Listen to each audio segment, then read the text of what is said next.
Maren Hollis dropped to her knees in the middle of the ballroom floor and started picking up broken glass with her bare hands. 400 people watched. Nobody moved. Lady Corinne Vale stood 3 feet away, the woman who had just swept the tray out of Maren's grip, deliberately in front of every important family in Virginia, and she looked down at the kneeling maid and said 2 words. "Remember yourself." That was when Duke Silas Wycliffe stood up from his chair, crossed the entire ballroom, and held out his hand. If you've never watched this channel before, subscribe right now and drop your city in the comments. I want to see exactly how far this story travels. Stay with me, because what that Duke said next changed every life in that room. The glass cut her on the 3rd piece. She felt it a sharp, clean bite across the pad of her right index finger, and she did not stop. She kept her head down, kept her hands moving, kept collecting the wreckage of the shattered crystal from the ballroom floor, while 400 people stood in a wide, silent circle and watched her do it. That was the worst part. Not the glass. The silence. 400 people, and not one of them moved to help. Maren Hollis had been a housemaid at Belgrave Hall for 2 years. She knew how these silences worked. She had learned early, long before Belgrave, back when the Hollis name still meant something, and then suddenly meant nothing. That the cruelest thing a crowd could do was simply stand still and watch. No hissing, no laughter. Just 400 pairs of eyes settling on a woman on her knees on a marble floor, waiting to see what she would do next. She picked up another piece of glass. Her finger left a small smear of blood on the next one. "Remember yourself." Lady Corinne Vale's voice was not raised. She didn't need to raise it. The orchestra had stopped playing the moment the tray went over. Maren had heard the music, the way you hear a candle go out, that small, sudden absence of warmth, and the room was so quiet that Corinne's 2 words traveled perfectly clearly all the way to every corner. Maren's hands went still. Not because the words frightened her, because for 3 full seconds she did not trust what her own hands might do if she let them move. She stared at the marble. She breathed. She counted the cracks in the floor, the way her mother had once taught her to count beats, 1, 2, 3, 1, 2, 3. She'd been carrying a tray of champagne glasses along the east side of the ballroom, following the precise route Mrs. Fitch had assigned her when she'd made the mistake. It had seemed at the time like a small thing, barely anything at all. An elderly woman seated at the head of the nearest table had the wrong name card in front of her. Lord Pemberton's wife seated as though she were a minor guest's companion. Maren had noticed. She'd stopped. She'd quietly, without drawing attention, suggested to the footman standing nearest that the seating card needed correcting before Lord Pemberton arrived at the table and noticed the slight to his wife. Lady Corinne Vale had been standing 4 feet away. She'd heard. And without a word, without even looking directly at Maren, she had turned and swept her wrist sideways. The tray had gone over like a judgment. Now here Maren was, on the floor, bleeding. While the woman who had put her there stood 3 feet away in a gown that cost more than Maren's monthly wages, and said 2 words like they were all the explanation anyone needed. "Remember yourself." She picked up the last piece of glass. She stood up. She did not look at Corinne. She looked straight ahead at the far wall of the ballroom, and she made herself breathe, and she told herself, "You need this job. You need this job. You need Miss Hollis." The voice came from her left, not from Corinne's direction. From the far side of the ballroom, and it was moving. She could hear it getting closer, even before she turned. Hear the sound of footsteps crossing the floor. Unhurried, deliberate, the particular rhythm of a man who has decided something and is simply in the process of carrying it out. Duke Silas Wycliffe stopped in front of her. She had spoken to him exactly 4 times in 2 years of service. He was 39, lean through the shoulders, with the kind of face that hadn't been soft since before he inherited the dukedom. Squared jaw, steady eyes, a mouth that looked like it had given a great many instructions and very few apologies. He was not a man who crossed ballrooms for housemaids. And yet here he was. He looked at her hands. She saw him see the blood on her finger. Something moved behind his eyes, fast controlled, but she caught it, and then he raised his gaze to her face and held it there. He held out his hand. "Come up," he said quietly. "Please." Maren stared at the hand. at the clean white glove, at the complete impossibility of what was happening. She put her palm into his and he helped her stand. From 3 feet away, Corinne said, "Silas." Just his name. Just one word. But the way she said it low, with a precision that was sharper than any shout, contained an entire vocabulary. "What are you doing? Stop this. You are embarrassing us both. Stop this right now." He didn't look at her. He looked at Maren, and then quiet enough that only the nearest 20 people could have heard it directly, but loud enough that those 20 would repeat it to the next 40, and those 40 to the next 80. Until by morning, every household in the county had the words exactly right, he said. "Dance this waltz with me. And if I ever marry, I would sooner make a woman like you my Duchess than take as my wife someone who believes cruelty proves good breeding." The room stopped breathing. Maren stopped breathing. Somewhere behind her she heard a woman's sharp inhale.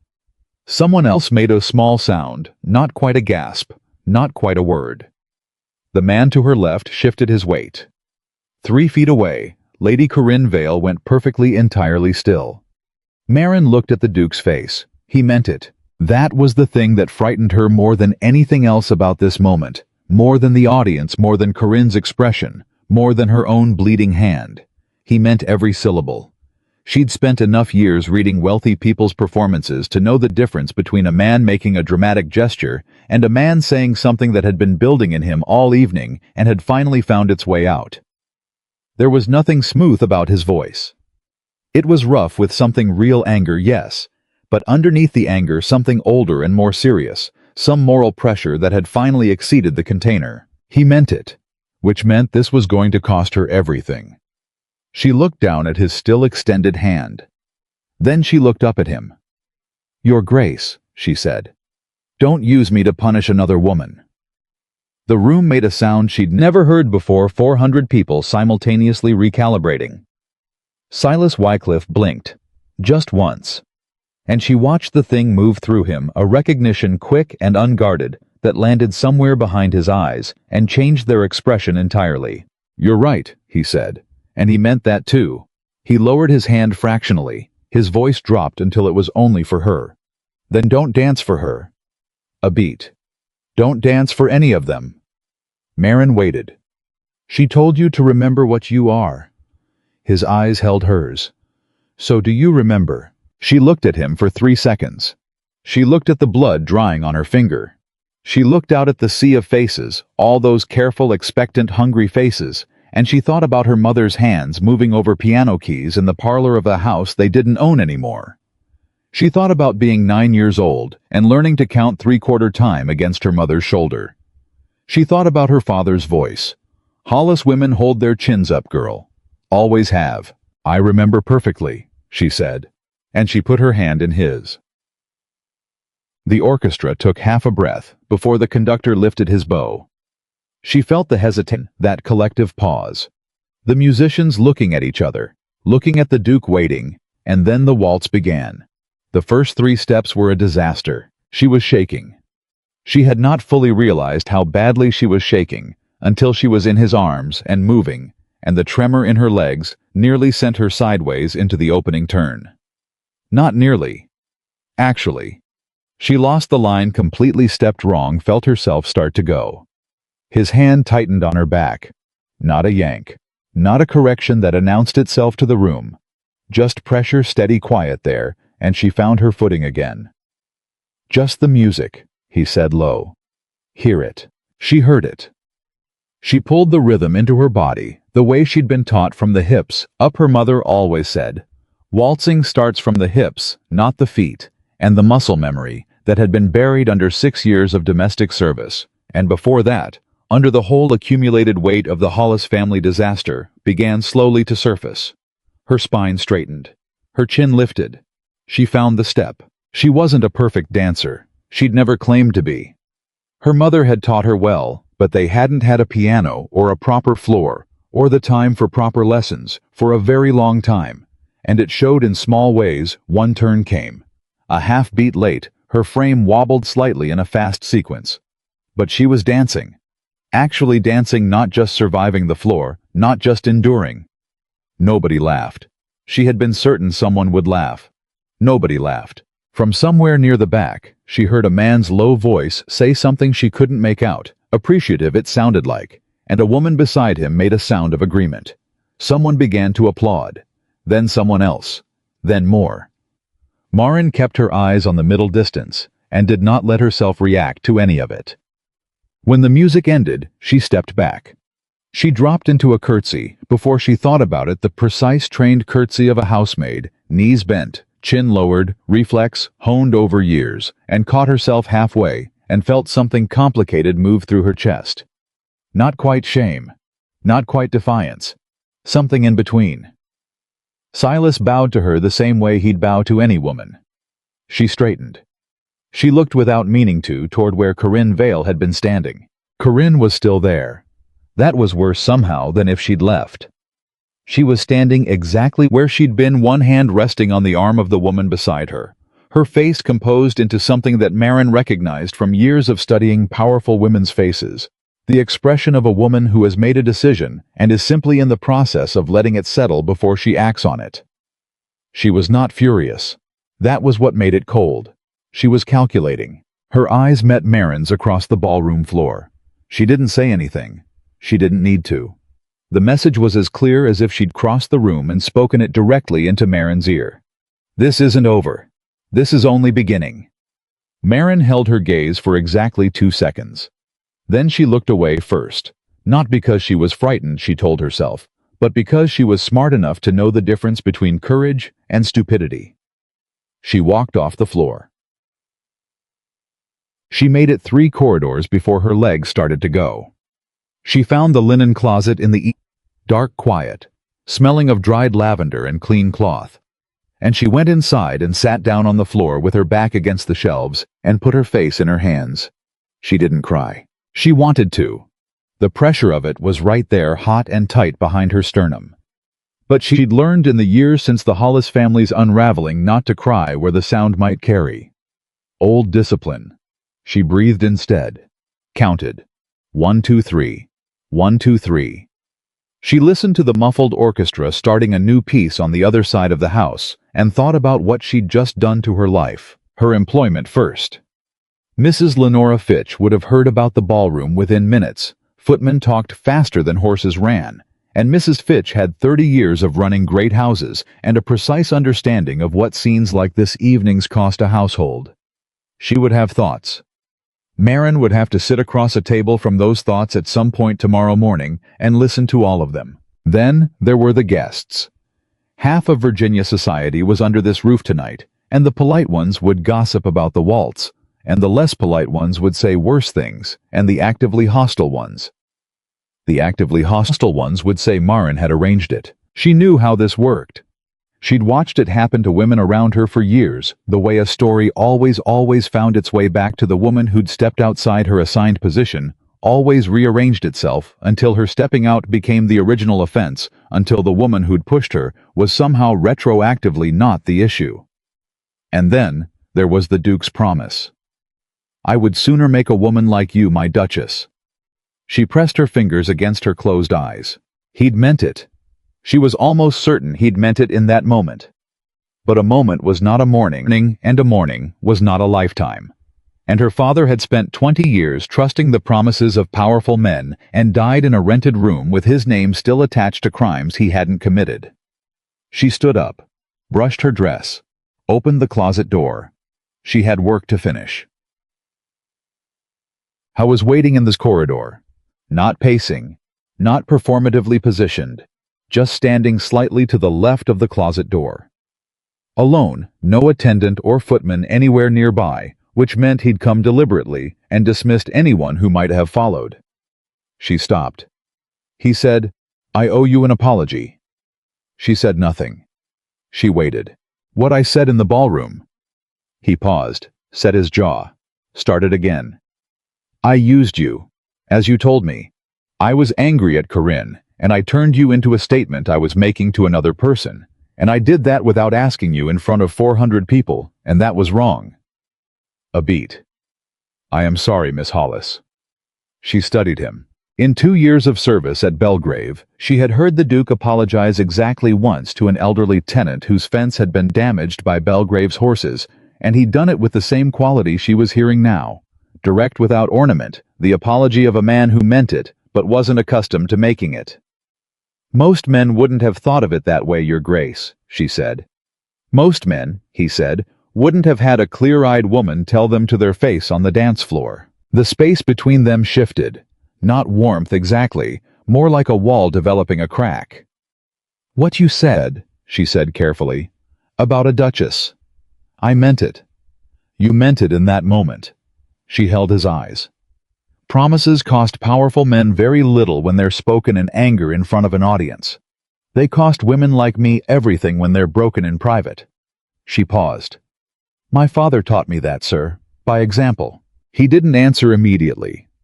She watched him take the words in, not defensively, not with the impatience of a man waiting for his turn to speak, but with the focused attention of someone actually absorbing the weight of a thing. "That is fair," he said at last. "And I have no answer for it. Not tonight." "You don't need one tonight," she said. "Good night, Your Grace." She walked away. He didn't call after her. She gave him credit for that. The kitchen was warm from the evening's cooking, and by the time Maren arrived, most of the staff had retreated upstairs. She stood at the work table with her hands in a basin of cold water. The cut on her finger had started stinging properly when she heard the back stair. Mrs. Lenora Fitch walked into the kitchen like a woman who had been expecting to have this conversation and had spent the last 2 hours deciding exactly how to have it. She pulled out the chair at the head of the kitchen table. Her chair, always her chair. The one that meant, "This is not a passing word," and she sat. Maren dried her hands and sat across from her. "3 guests," Mrs. Fitch said without preamble. "3 separate guests came to me within the hour. One requested your dismissal before morning. One suggested considerably more." A pause. "The third asked whether you might be available to teach his granddaughter to waltz." Maren said nothing.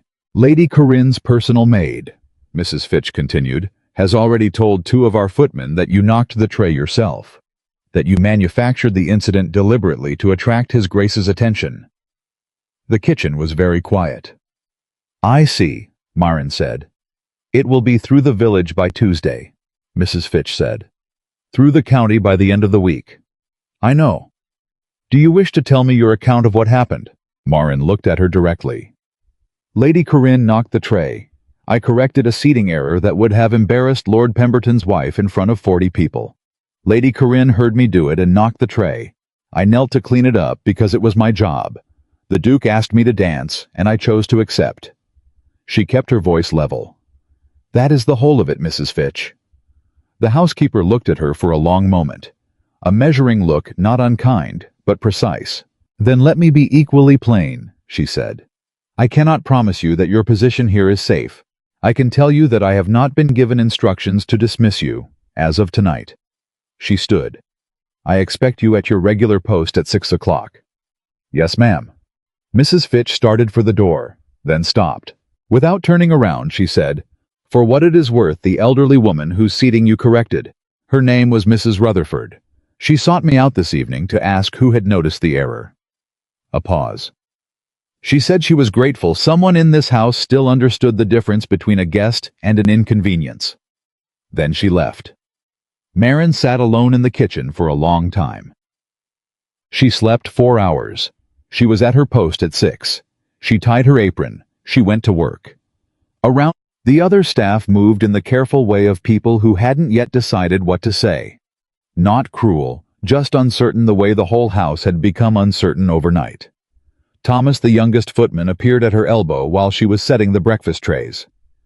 "Miss Maren." His voice was very low. "What you did last night was just a dance, Thomas, she said firmly. "That's all it was." He nodded unconvinced and moved off with that complicated, admiring expression she was already starting to dread.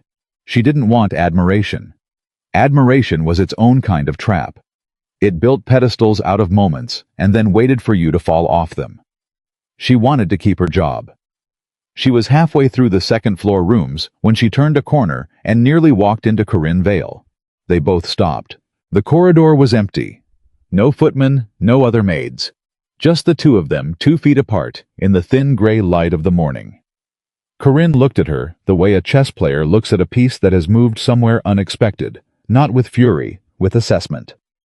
She took Maren in from head to foot, slowly, deliberately, the way you examine something you're trying to understand. "You think this is a beginning," Corinne said. Maren held her ground. "I think it was one dance, my lady. It was a declaration." Corinne's voice was even. "Careful. He declared against me, in front of everyone who matters, using you." She tilted her head slightly. "Now, you seem intelligent, so I'd like you to think clearly about what happens next." "I am thinking clearly." "No." Something moved through Corinne's expression. Not contempt. Something more complicated than contempt. "You're thinking about last night, about the waltz, about the way it felt to be noticed." A pause. "You haven't started thinking about Tuesday, about the county, about what your next employer is told when they write to Belgrave for a reference." The words landed with the precise weight they were intended to carry. "I see," Maren said quietly. "Silas has responsibilities," Corinne said. "Hundreds of tenant families, an estate that was nearly bankrupt when he inherited it, a dukedom that requires alliances, not gestures." She held Maren's gaze. "I am not his enemy, Miss Hollis. I am the practical reality of his life. And I think if you're honest with yourself, you know the difference between a duke's impulse and a duke's intention." Maren was quiet for a moment. "Perhaps," she said. "And perhaps you think it's only an estate because you've forgotten that people actually live inside it." Something shifted in Corinne's face, just slightly. She hadn't expected that answer. Neither woman moved. "Be careful," Corinne said finally, not as a threat, as something stranger, almost as a statement of fact. Then she walked past Maren down the corridor, and Maren stood very still and listened to the sound of her footsteps fade, and thought about references and county whisper networks, and the very specific way that powerful women fought wars that left no visible marks. She found the discrepancy by accident. She was delivering a stack of estate circulars to the Study Standard morning task. Nothing unusual when the top page caught her eye. November coal accounts. She glanced at the figure. She always glanced at figures. The reflex of a woman who'd grown up watching her father copy ledgers, and something in the number made her stop. She stood in the corridor outside the study and looked at it properly. November coal expenditure, 41% above October. She shifted the stack and looked at the next sheet. Delivery manifests for the East and West Wings. Consumption logs. She'd spent an hour sorting these same files last week, and the numbers had been in her head ever since, the way numbers always stayed in her head. The East Wing usage up barely 2% from October, the West Wing nearly unchanged. The money going out and the coal coming in did not match. She stood in the corridor and she thought about her father. Elias Hollis had spent 20 years as a careful, methodical, honest clerk. And at the end of 20 years, his signature had appeared on documents he hadn't written, and money he hadn't touched had disappeared under his name. He had died in a rented room, Small Cold, the landlady's cat, the only creature that came to see him in his last week, with his reputation in ruins, and 3 years of trying to prove his innocence behind him. "Numbers don't walk away on their own, Maren," he used to say. "When they go missing, a person carried them." She stood in the corridor with the November accounts in her hands for a long moment. Then she knocked on the study door. He was inside. He looked up from the desk papers, everywhere the expression of a man deep in something he hadn't finished, and he started to say something routine, and stopped. "Miss Hollis, forgive me, Your Grace." She kept her voice steady. "I may be overstepping. I'm almost certain I am." She held out the circular, not handing it over, just angling it. The November coal expenditure is 41% above October, but the consumption logs for both wings. I saw them last week during filing. They show almost identical usage to last month.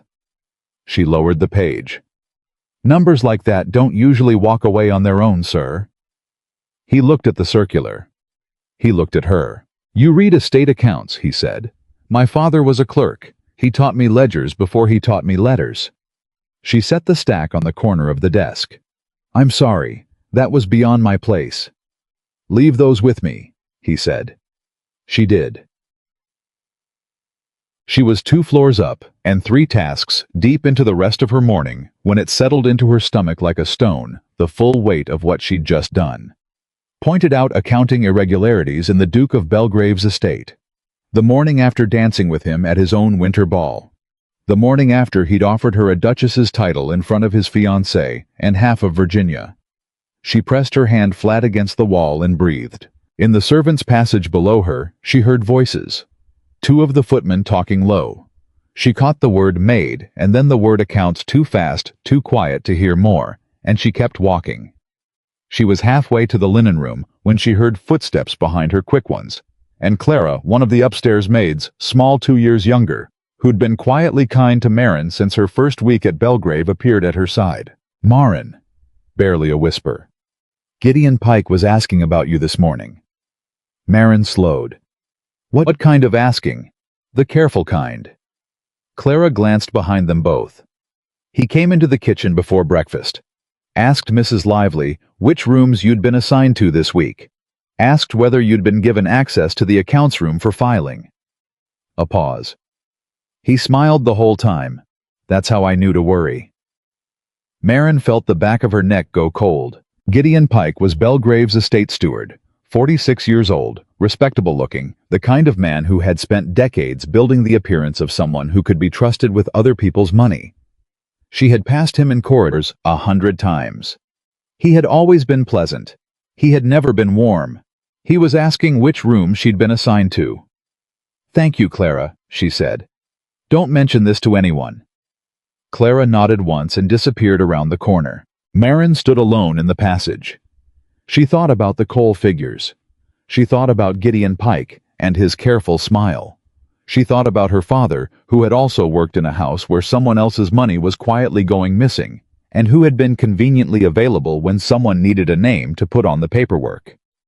She thought about the study, about leaving the circulars with the Duke, and she thought I should not have done that alone. He found her at 3 o'clock. She was on the step stool in the library replacing books on the wrong shelves. Nobody's assigned task. Everybody's quiet duty. When she heard the door open and turned, and he was there holding the November circular. I checked everything, he said without greeting. The consumption records for both wings.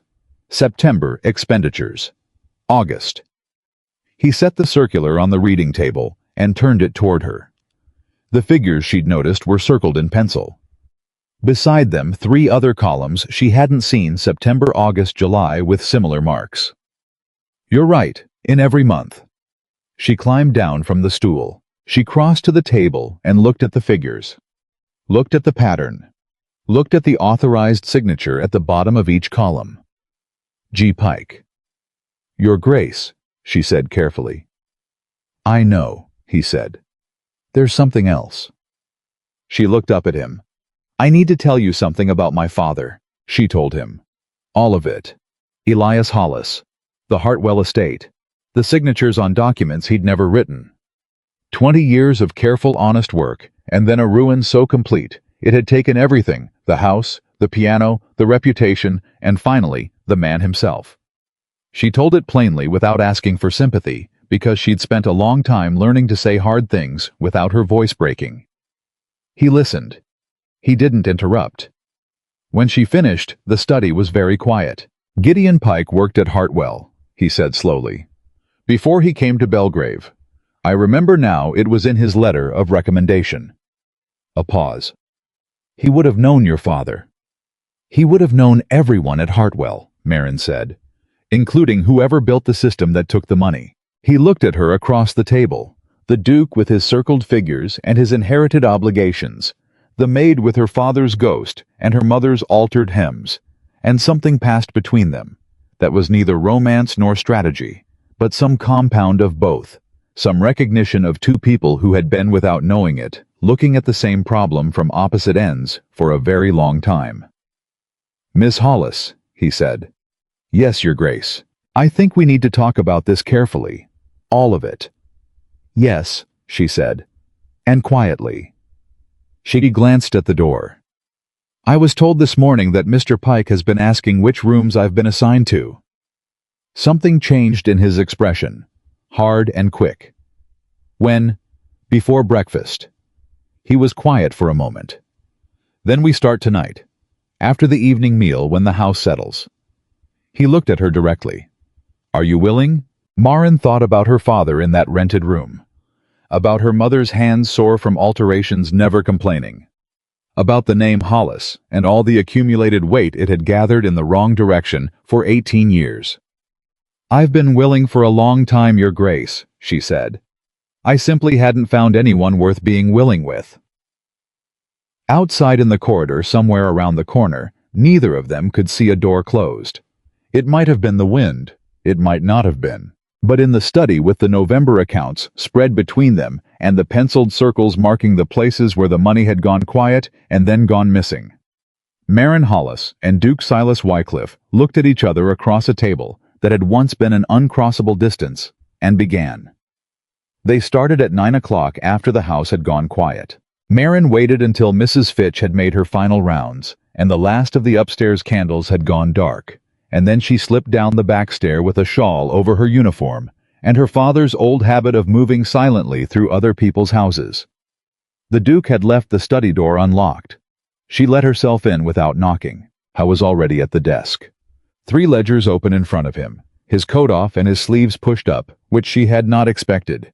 She'd only ever seen him composed. This version of him, tired focused ink on the side of one hand, was somehow harder to look at. "You came," he said. "You doubted I would." "No." He pulled a second chair up to the desk. "But I gave you every chance to be sensible. This is not sensible, Miss Hollis, what we're about to do." "I stopped being sensible around 10 o'clock last night," she said and sat. For the next 2 hours they worked, and Maren discovered something that surprised her. The Duke of Belgrave did not actually understand his own accounts. He knew the totals.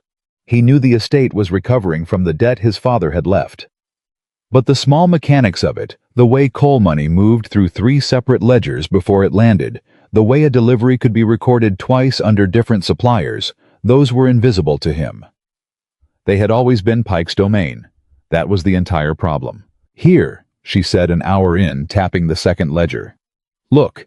He records the coal delivery in the household book. Then here in the estate expense book, the same delivery appears again. Same date, same tonnage but paid to a different supplier. Wexford and Sons in one, Croft haulage in the other." Silas frowned. "Perhaps 2 separate deliveries. Same tonnage to the pound, same day, in November when the roads were nearly impassable and no supplier made 2 runs."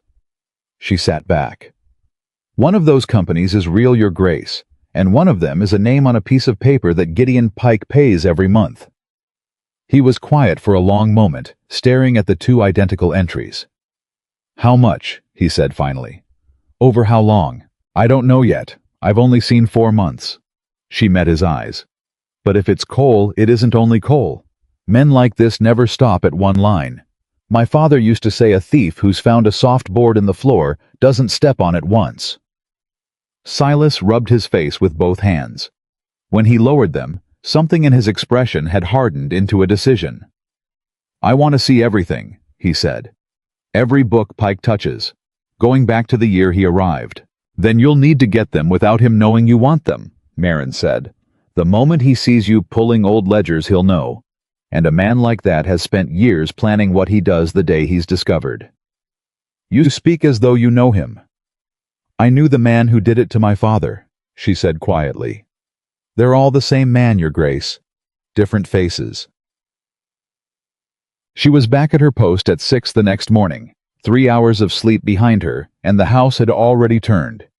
She felt it the moment she entered the kitchen.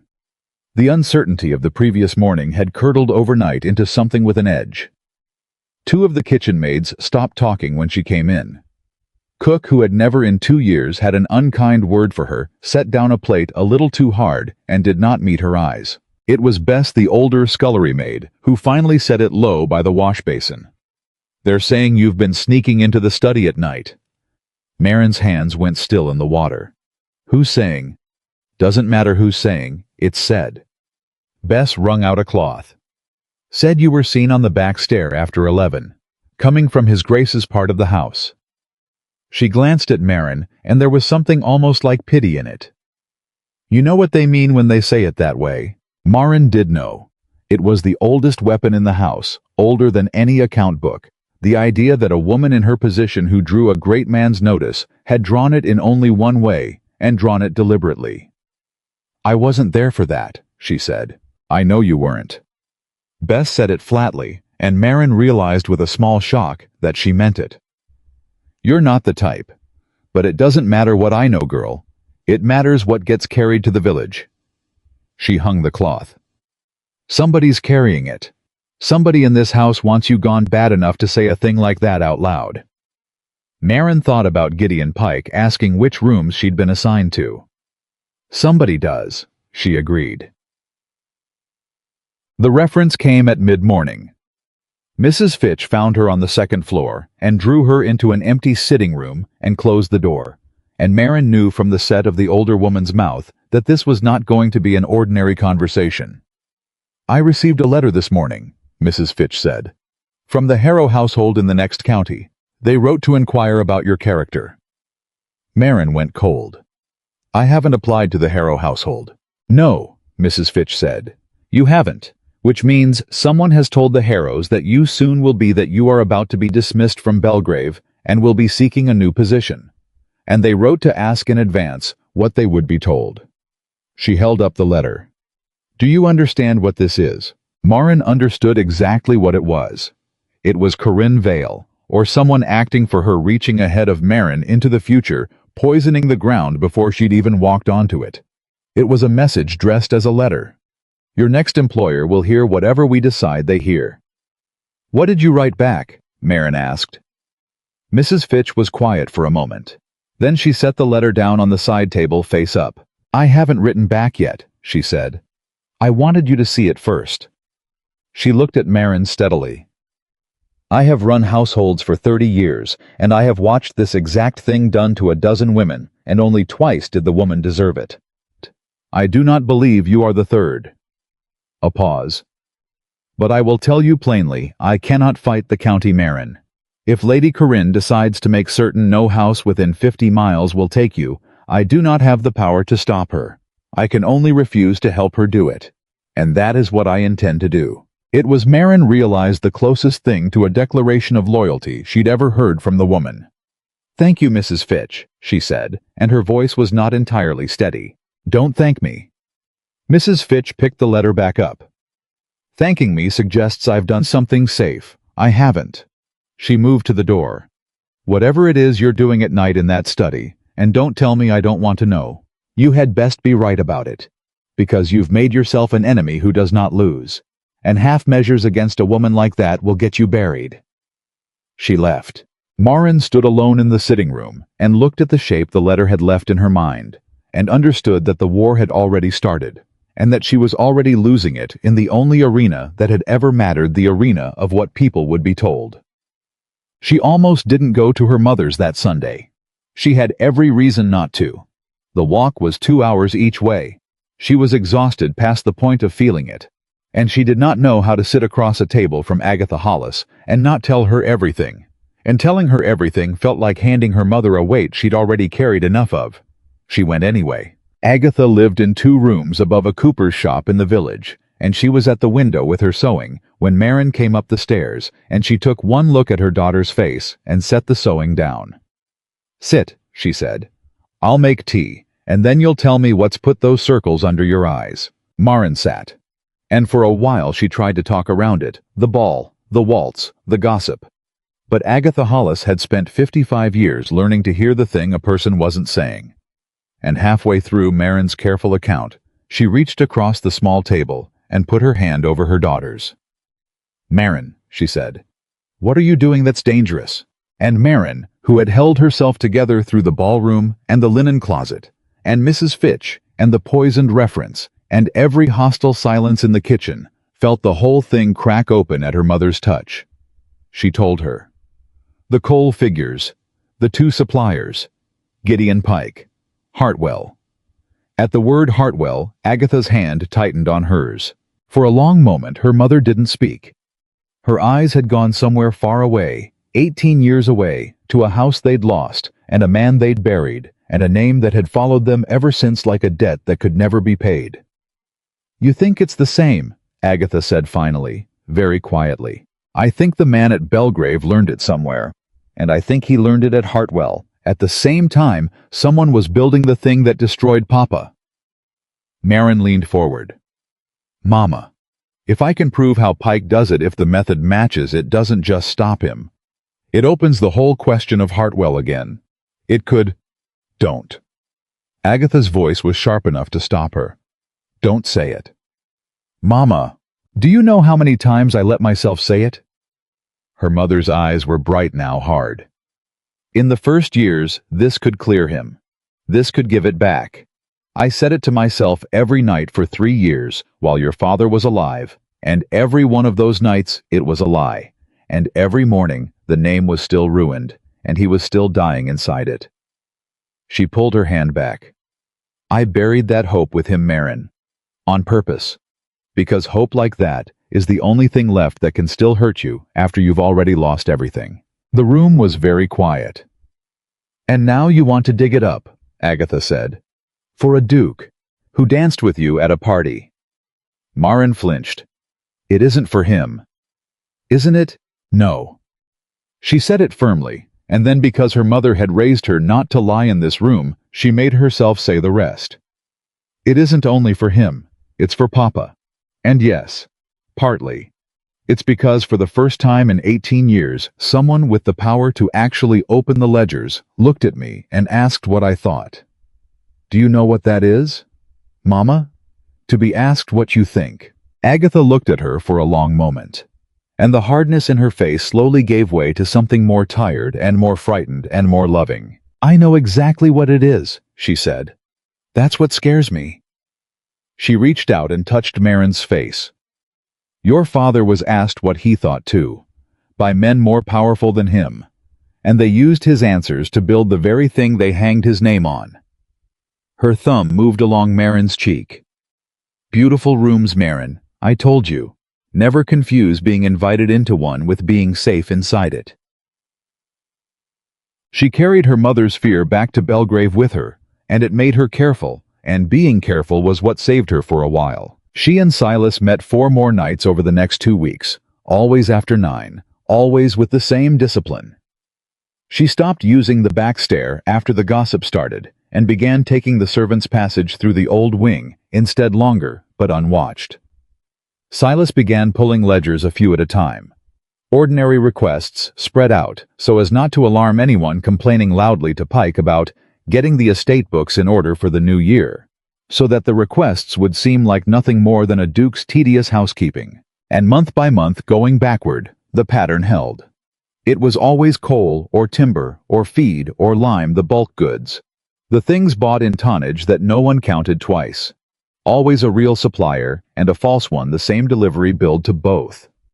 The false suppliers changed names over the years, but shared a signature in their construction, a certain plainness, a certain forgettableness. Whoever had invented them had a gift for names that no one would ever look at twice. "He's careful," Silas said one night 3 weeks in. "I'll grant him that. In 7 years he's never taken enough in any single month to notice. It's the accumulation." "How much accumulation?" Maren asked. He was quiet. "I've reached 4,000 pounds, he said. "And I'm only back to the 5th year. I expect it's closer to 7 when I finish." Maren sat very still. 7,000 pounds. It was a number so large she could barely hold it, more than her father had ever been accused of, more than the entire Hollis family had ever been worth. And it had been leaving Belgrave one coal delivery at a time so slowly and so cleanly that a duke had not noticed it happening in his own house for 7 years. "Then we have him," she said. "No." Silas closed the ledger. "We have a pattern. We have coincidence and suspicion and 2 account books that don't agree. What we don't have is the false suppliers proven false.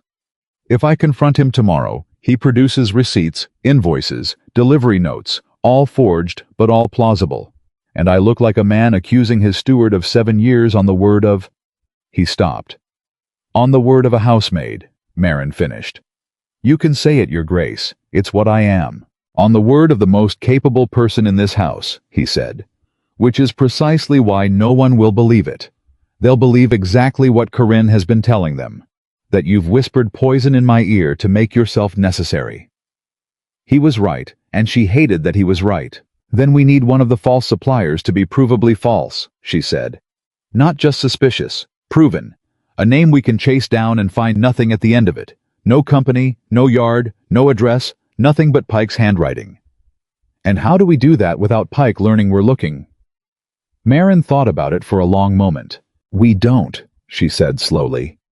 You do. Openly. You're the Duke, you're allowed to write to your own suppliers. Write to Croft Hallage. On Belgrave stationery in your own hand, thanking them for their winter service and asking to settle an outstanding balance. She looked at him. If they're real, they'll write back confused because you don't owe them anything. And if they're not real, then no one writes back at all, Silas said slowly. Because there's no one there to receive it. And a letter that goes to nowhere and comes back undelivered, Maren said, is a thing I can hold in my hand. A thing a magistrate can hold in his hand. Not a suspicion. A fact.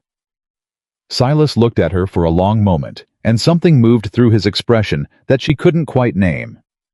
You'd have made a formidable clerk, Miss Hollis, he said. I'd have made a formidable a great many things, she said, if anyone had ever let me be them. He wrote the letter the next morning. And that was the mistake. Not the letter itself, the letter was sound. The mistake was that in order to send a letter to Croft Hallage, Silas needed the supplier's address, and the supplier's address lived in one place, the steward's own correspondence files. And the Duke of Belgrave, unaccustomed to doing anything quietly in his own house, simply walked into the estate office in the middle of the afternoon and asked Gideon Pike for it. Maren didn't learn what had happened until that evening, and when she did, her stomach dropped. You asked him, she said. They were in the study. She was still in her apron. You asked Pike for the address of the false company. To his face. I asked for the correspondence file, Silas said. I told him I wanted to review the winter suppliers. It was perfectly ordinary. Nothing you do is perfectly ordinary to a guilty man. Maren pressed her fingers to her temples. Your Grace, you've spent 3 weeks pulling old ledgers and complaining about the new year. Then today, out of nowhere you walk in and ask for the file that contains the exact company we suspect. Do you understand what he heard? He heard the sound of a man closing in. He knows. As of this afternoon, he knows. Silas went pale. Then we move tonight. Tonight, he said. Now, tonight, before he can what? Maren was already thinking. 3 moves ahead, the way her father had taught her, the way she'd been thinking 3 moves ahead her entire life. He's had all afternoon. Whatever he was going to do, he's already started doing it. The false files, the ones that would prove the fraud, those don't exist by tomorrow morning. He'll have burned them tonight. And the ledgers we've been reading. She stopped. Her whole body went cold. The ledgers, she said. Your Grace, where are the original ledgers right now, the ones we've been working from? Silas stared at her. In the estate office, where they've always been. I've only ever borrowed them a few at a time and returned. You returned them. Maren was on her feet. You returned the evidence to the room controlled by the man committing the crime. The silence that followed was total. And then, from somewhere in the far part of the house, faint but unmistakable, the smell that every servant in every great house is trained from childhood to fear above all others, smoke. They ran. Maren got there first because she knew the house better than he did, knew every passage and shortcut, and she came around the corner into the estate office corridor and saw the line of orange light under the door and heard it, that low hungry sound a fire makes when it's found paper. She didn't think. She grabbed the door handle. It was already warm. Maren, no. Silas caught her wrist. The moment you open that door, you feed it air. But she'd already seen through the gap at the bottom of the door, the thing that made every calculation in her head collapse into a single point. Gideon Pike was inside. She could see his boots.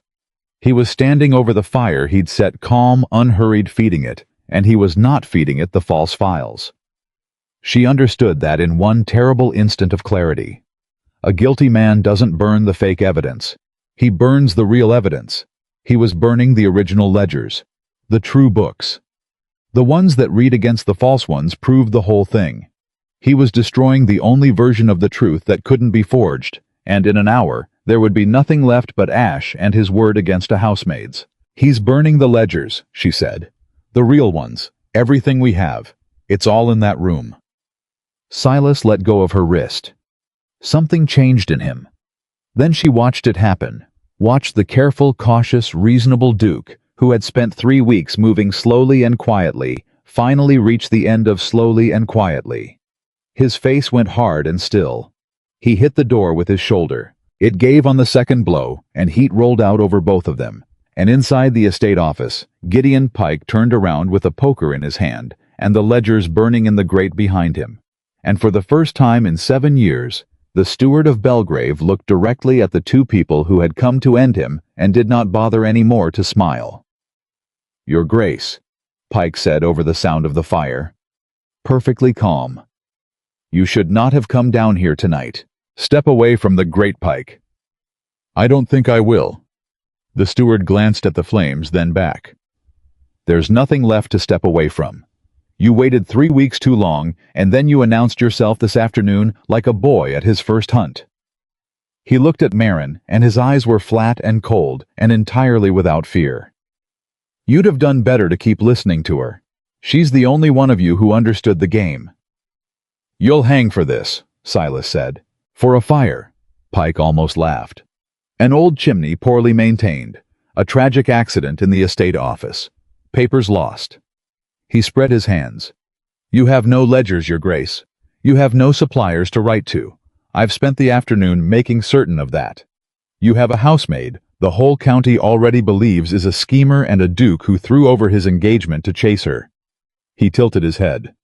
"Who do you imagine they'll believe, the steward of 20 years' good standing, or the girl whose own father was a thief?" The word landed on Maren like a blow.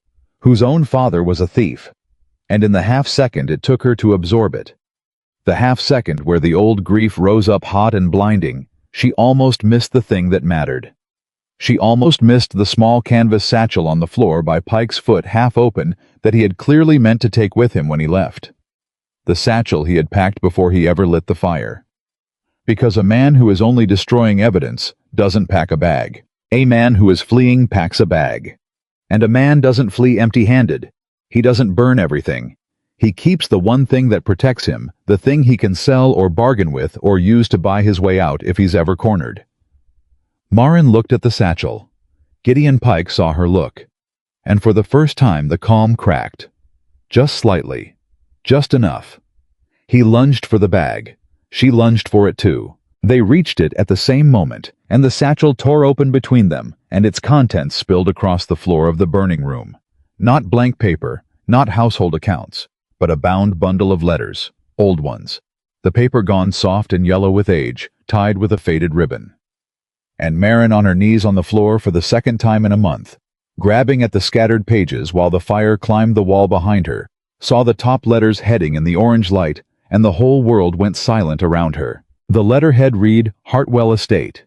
And the signature at the bottom, the signature on a letter written 18 years ago. A letter Gideon Pike had kept all this time because it was the one piece of paper that could destroy him, and so also the one piece of paper he could never bring himself to burn was not her father's. It was Pike's own, confessing in his own careful hand, to a man Maren had never heard of, exactly how the Hartwell money had been taken, and exactly whose name they had chosen to put on it. Elias Hollis. Chosen. The letter said chosen. As though her father had been an item selected from a shelf.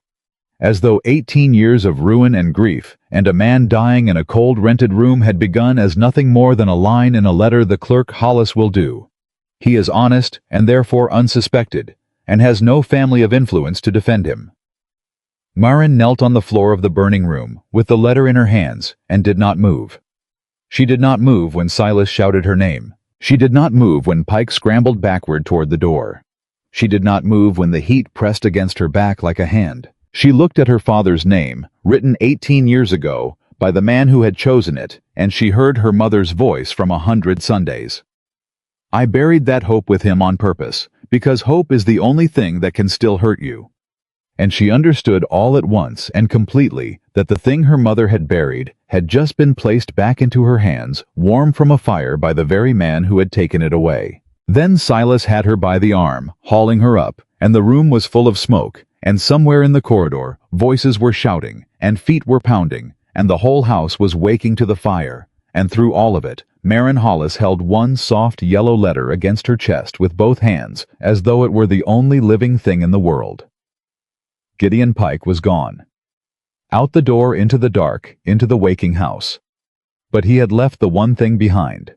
And Maren was still holding it. They put the fire out before it reached the timbers. The footmen came with buckets, and the stable hands came with more. And Silas himself worked the line in his shirt sleeves until the last of it was smoke and steam and blackened paper. And by the time it was done, the estate office was a ruin, and half the household stood in the corridor in their nightclothes watching the Duke of Belgrave stamp out embers with his own boots. Maren stood apart from all of it against the far wall, with the letter inside her dress pressed flat against her ribs, where no one could see it. She did not let go of it. Not while the buckets passed. Not while Mrs. Fitch swept the servants back to their beds. Not while Silas gave quiet orders about the damage and the watch and the doors. She stood with one hand pressed to her own chest, like a woman holding a wound closed, and she waited. Because the fire was the small thing now. The letter was everything. It was well past midnight before the corridor emptied, and Silas crossed to her soot on his face, his shirt ruined, and looked at her, the way a man looks at someone he's afraid has been hurt in a way he can't see. "You're burned," he said. He reached for her hand. "Your palm. It doesn't matter." She pulled the hand back. Not unkindly. She simply could not in that moment feel her own body as a thing that mattered. "Your Grace, there's a room where I can read, a quiet one. I need to read this before I do anything else. I need to read every word before I let myself believe what I think it says." He understood. Whatever else she'd learned about him in 3 weeks, she'd learned he understood things quickly. "The small library," he said. "No one goes there at night. I'll bring a lamp." She read it 4 times. The first time her hands shook so badly, she had to set the letter flat on the table and hold it down at the corners. The second time she read it aloud in a whisper, because some part of her needed to hear the words in the air, to trust they were real. The third time she read it slowly, the way her father had taught her to read anything that mattered, as a clerk reads hunting for what isn't said, as hard as for what is. And the fourth time she read it as a daughter. It was addressed to a man named Josiah Rand, whom Maren had never heard of, dated 18 years past. It was written in Gideon Pike's hand, younger, less controlled, but unmistakably the same careful clerk's script she'd been staring at in the Belgrave ledgers for 3 weeks. And it laid out plainly without shame the entire architecture of the Hartwell fraud, how the money had been moved, how the false suppliers had been built. And then, in the middle of it, the line that had stopped the world. "As to the matter of exposure, I have given it thought. Should the accounts ever be questioned, the clerk Hollis will do. He is honest and therefore unsuspected, keeps his own books in a plain hand, easily imitated, and has no family of influence to defend him. I have already begun copying his signature. Rand we need not fear. If a name is ever required, we have chosen it, and it is not ours. We have chosen it." Maren set the letter down and put both hands over her mouth and made no sound at all. 18 years. Her father had gone to his grave believing that some terrible accident of circumstance had fallen on him. That he'd been unlucky, that his signature had been forged by someone desperate, that it had been chaos and misfortune. He had never known it was deliberate. He had never known that men in a warm room had looked down a list and chosen him. The way you choose a coat, chosen him because he was honest, chosen him because his very decency made him defenseless. That was the cruelty her father had died without ever fully understanding. And now she understood it for him. "Miss Hollis." Silas's voice was very quiet. He'd been standing by the door the whole time giving her the room. What does it say? She looked up at him. Her face was wet, and she hadn't noticed. It says my father was chosen, she said. Not caught, chosen, because he was honest. Her voice broke on the word, and she let it. They needed someone who'd never see it coming. So they looked for the most trustworthy man in the house, and they built the whole thing to land on him. Silas crossed the room. He didn't reach for her this time. He simply sat down across the small table close and let her have the grief without trying to fix it, which was, she would think later, the single kindest of all. Then we don't only stop Pike, he said finally. We clear your father. With one letter. Maren wiped her face with the back of her uninjured hand and made herself be a clerk again. One letter, your grace, that I took from a burning room in the middle of the night with no witness but you, from a man who is now gone. Do you know what a magistrate will say? She held it up. He'll say I forged it. He'll say the maid who was already accused of scheming produced a convenient confession from nowhere in her own interest the very night the evidence conveniently burned. Corinne's people will say it, and half of them will believe it. Silas was quiet. Then the letter alone isn't enough, he said. The letter alone is a rope with no wall to tie it to. She set it down. We need Josiah Rand, the man it's addressed to. If he's alive, and if he can be made to confirm even one word of it, then the letter stops being a maid's forgery and becomes evidence. She looked at him. And we need Pike. A confession from a dead letter is one thing. A confession from a living man who runs is another. Pike running tonight is the truest thing anyone will hear. Guilty men run, your grace. Everyone knows that in their bones. Then I'll have him found, Silas said. Tonight. I'll send riders to every road out of the county. You'll send no one, Maren said sharply. He stopped. Think, she said. It's past 1 in the morning. You are a duke who has just thrown over a great engagement to chase a housemaid, and whose steward has vanished the same night the estate office burned. If you send armed riders out onto the roads before dawn, hunting your own steward, what does the county hear by breakfast? She shook her head. They hear a mad duke bewitched by a scheming maid driving an honest man of 20 years' service out into the night. Corinne will hand them that story gift wrapped. Pike knows it. That's why he ran the way he did, openly, loudly enough to be seen. He wants a hunt. A hunt makes him the victim. Silas stared at her. Then what would you have me do? Nothing. I'd have you send one man, she said, quietly, not to catch Pike, to watch the coach road east and note whether he takes it. And then in the morning, you do the last thing anyone expects. She met his eyes. You report the fire yourself. To the magistrate. Before Pike can. You go to him as the wronged man, calm and reasonable, and you tell him your steward set a fire and fled, and you ask humbly for an investigation into the Belgrave accounts. A thin, hard smile. Let Pike be the one running through the dark. You be the one who walked into the magistrate's office in daylight and asked for the truth. For a long moment, Silas said nothing.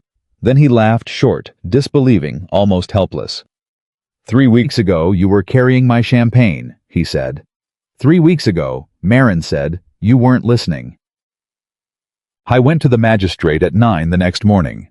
And it went wrong almost at once. Maren didn't see it happen. She was at Belgrave at her post, pretending with everything she had, that this was an ordinary morning, and she was an ordinary maid, and her whole life did not hang on a conversation happening 8 miles away. But she heard about it by afternoon, because bad news in a county travels faster than good, and what she heard turned her cold. The magistrate was a man named Sir Roland Crewe, and Sir Roland Crewe's wife was a cousin of the Vale family. Corinne had gotten there first, not with the truth, with the story. By the time Silas arrived calm and reasonable to report a fire and a fleeing steward, Sir Roland had already spent an hour that morning with a letter from Lady Corinne Vale, a grieved, reluctant, deeply concerned letter, expressing her fear that the Duke had fallen under the influence of a servant of low character and questionable history, and that this servant one, Maren Hollis, daughter of the convicted Hartwell embezzler, Elias Hollis, appeared to be maneuvering the Duke toward reckless accusations against loyal men of long standing. She had used Maren's father as a weapon. The very ruin the letter in Maren's dress could undo, Corinne had picked it up and driven it into her like a blade, 18 years after the first cut. So when Silas said my steward committed fraud and set a fire and fled, Sir Roland Crewe heard the bewitched Duke has begun accusing honest men exactly as I was warned he would. He did not arrest anyone. He did not open the accounts. He listened with grave courtesy, and then he suggested gently as a friend of the family. He said that His Grace might do well to rest and to reflect and to consider very carefully whose counsel he had lately been keeping. Silas came back to Belgrave with his jaw set like a man who had walked into a wall he hadn't seen. He found Maren in the study and told her all of it, and she felt the floor go out from under everything they'd built. "He didn't believe you," she said. "He believed Corinne." Silas dropped into the chair. He'd already decided before I opened my mouth. Every reasonable thing I said he heard as proof I'd lost my judgment. He looked at her, and for the first time she saw real fear in him, not for himself. "Maren, he named your father to me, to my face, as though it settled the matter, as though a dead man's ruined name is a fact that outweighs everything else." She sat down slowly. "It does outweigh it," she said. "That's the thing you've never had to understand, Your Grace. A ruined name isn't a story people tell. It's a fact they build on. My father has been the ground under my feet my whole life, soft ground that swallows me every time I try to stand on it." She pressed her hand to her chest, to the letter still hidden there. "And now the one thing that could make it solid ground is the very thing they're using to say I'm a liar." The room was quiet. "Then let me end it another way," Silas said. He straightened. "Let me simply marry you, now, quietly. I'm a duke.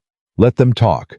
Once you're my wife, they can't dismiss you, can't ruin your character, can't—" "No." The word came out flat and immediate, and it surprised them both. Silas blinked. "Maren." "No." She was on her feet now. "Do you hear what you just said? You'd marry me to make the accusation stop. You'd wrap me in your name so the county can't touch me. And what would that be, Your Grace? What would that make me?" Her voice rose. "It would make me exactly what Corinne says I am. A maid who schemed her way into a title to escape her own name. You'd be proving her right. And I would spend the rest of my life a duchess that everyone knew had run from the truth into a marriage, and my father would still be a thief. His name would still be ruined. You'd have saved me and buried him in the same breath." Silas stared at her. "I'm trying to protect you," he said quietly. "I know." And her anger went out of her all at once, because she did know, and that was the hard part. "I know you are, and that's why I have to make you understand. I don't need you to protect me from the truth. I need you to help me prove it. Those aren't the same thing. They've never been the same thing." She sat back down, suddenly exhausted. "My father had powerful men offer to protect him too, to smooth it over, to make it quiet. Every one of those offers was really an offer to make him disappear politely. I won't disappear politely, not even into a coronet." For a long moment Silas didn't speak. Then he said low, "You are the most difficult woman I have ever met." "Yes," Maren said. "You should have thought of that before you crossed a ballroom." And despite everything, the fire, the magistrate, the wall, they'd hit something almost like a smile passed between them, and it held for a moment the whole weight of what neither of them had said out loud. That night she made a decision that frightened her. She would go and find Josiah Rand herself. Silas argued against it for an hour. It was dangerous. She had no standing, no protection, no authority. If Rand was as guilty as the letter suggested, he would not welcome a stranger arriving with proof of an 18-year-old crime. And if word got back to Corinne that the maid had left Belgrave chasing witnesses, it would confirm every story she'd told. Maren heard all of it. "And every word of it is true," she said. "And I'm going anyway, because you can't go a duke traveling the county asking after an old fraud is a spectacle that reaches Corinne by nightfall. But a woman, a plain woman in a plain dress asking quiet questions. Nobody watches women like me, Your Grace. That's been the whole tragedy of my life. It's about to become the one advantage I've got." The retired solicitor helped her find him. His name was Mr. Alden. An old man now who had handled some small business for the Hollis family long ago, and who had never, He told her believed Elias was guilty. A thing? He said quietly ashamed, because believing it and saying it at the time were two different acts of courage, and he'd only managed the first. When Maren showed him the letter, his hands trembled on the paper, and he was silent for a long time. Josiah Rand, he said finally, is alive. Barely. He's an old man now in a poorhouse 2 counties east. He lost everything years ago, drink mostly and worse choices. The money he stole never lasted. He looked up at her. Whatever Pike became, Rand became nothing.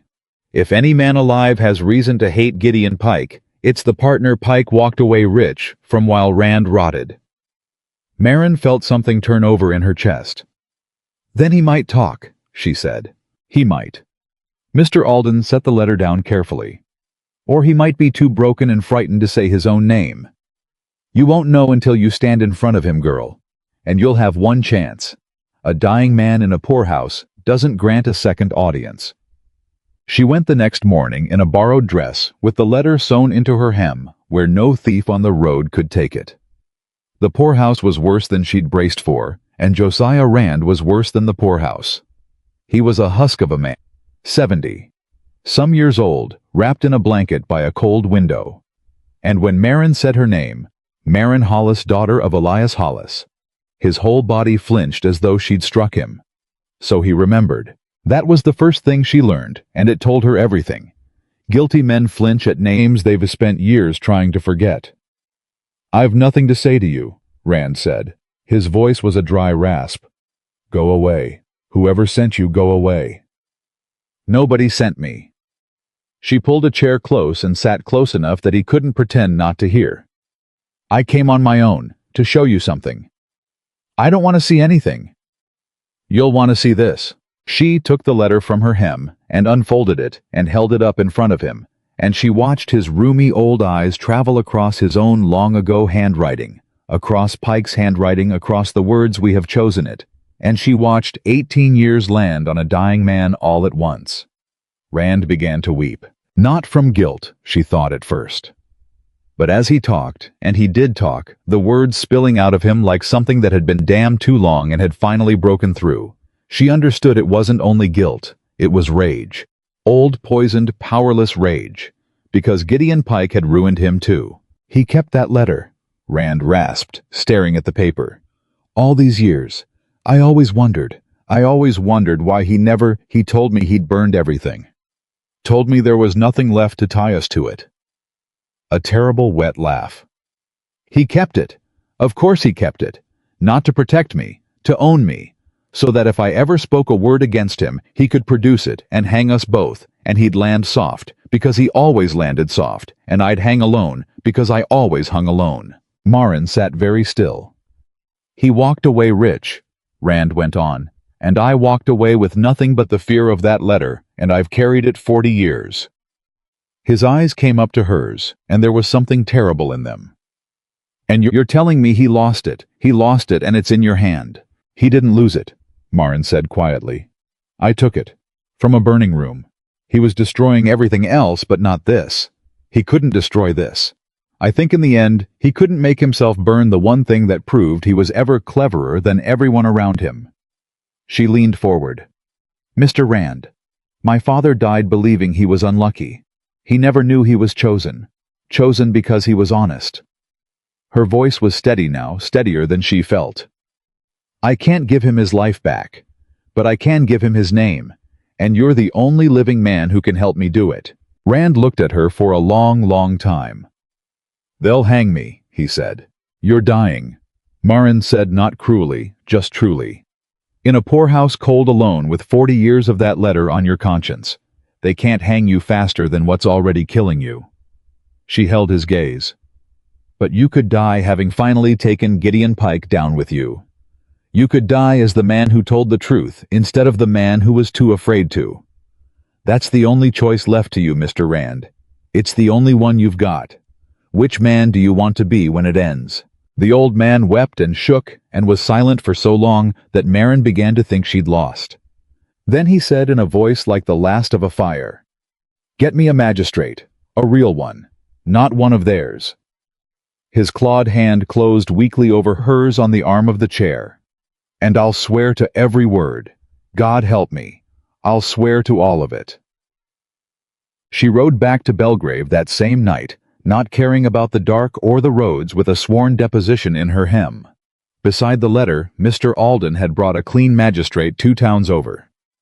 Within hours, an old rival of Sir Rowland Crew's who'd have crossed a river to embarrass him, and Josiah Rand had put his shaking mark to the truth, with 3 witnesses watching. It was well past midnight when she came up the Belgrave Drive on foot mud, to her knees exhausted past speech. Silas was awake. He'd been awake, she'd learn, every night she was gone. He came out to the drive himself when the watchman called, and he stopped when he saw the state of her, and she saw him prepare himself for bad news. "Rand," she said. Her voice cracked. "He signed. He swore to all of it. My father's name, Pike, the whole of it. Sworn and witnessed, and in the hand of a magistrate who owes Corinne's people nothing." She swayed on her feet.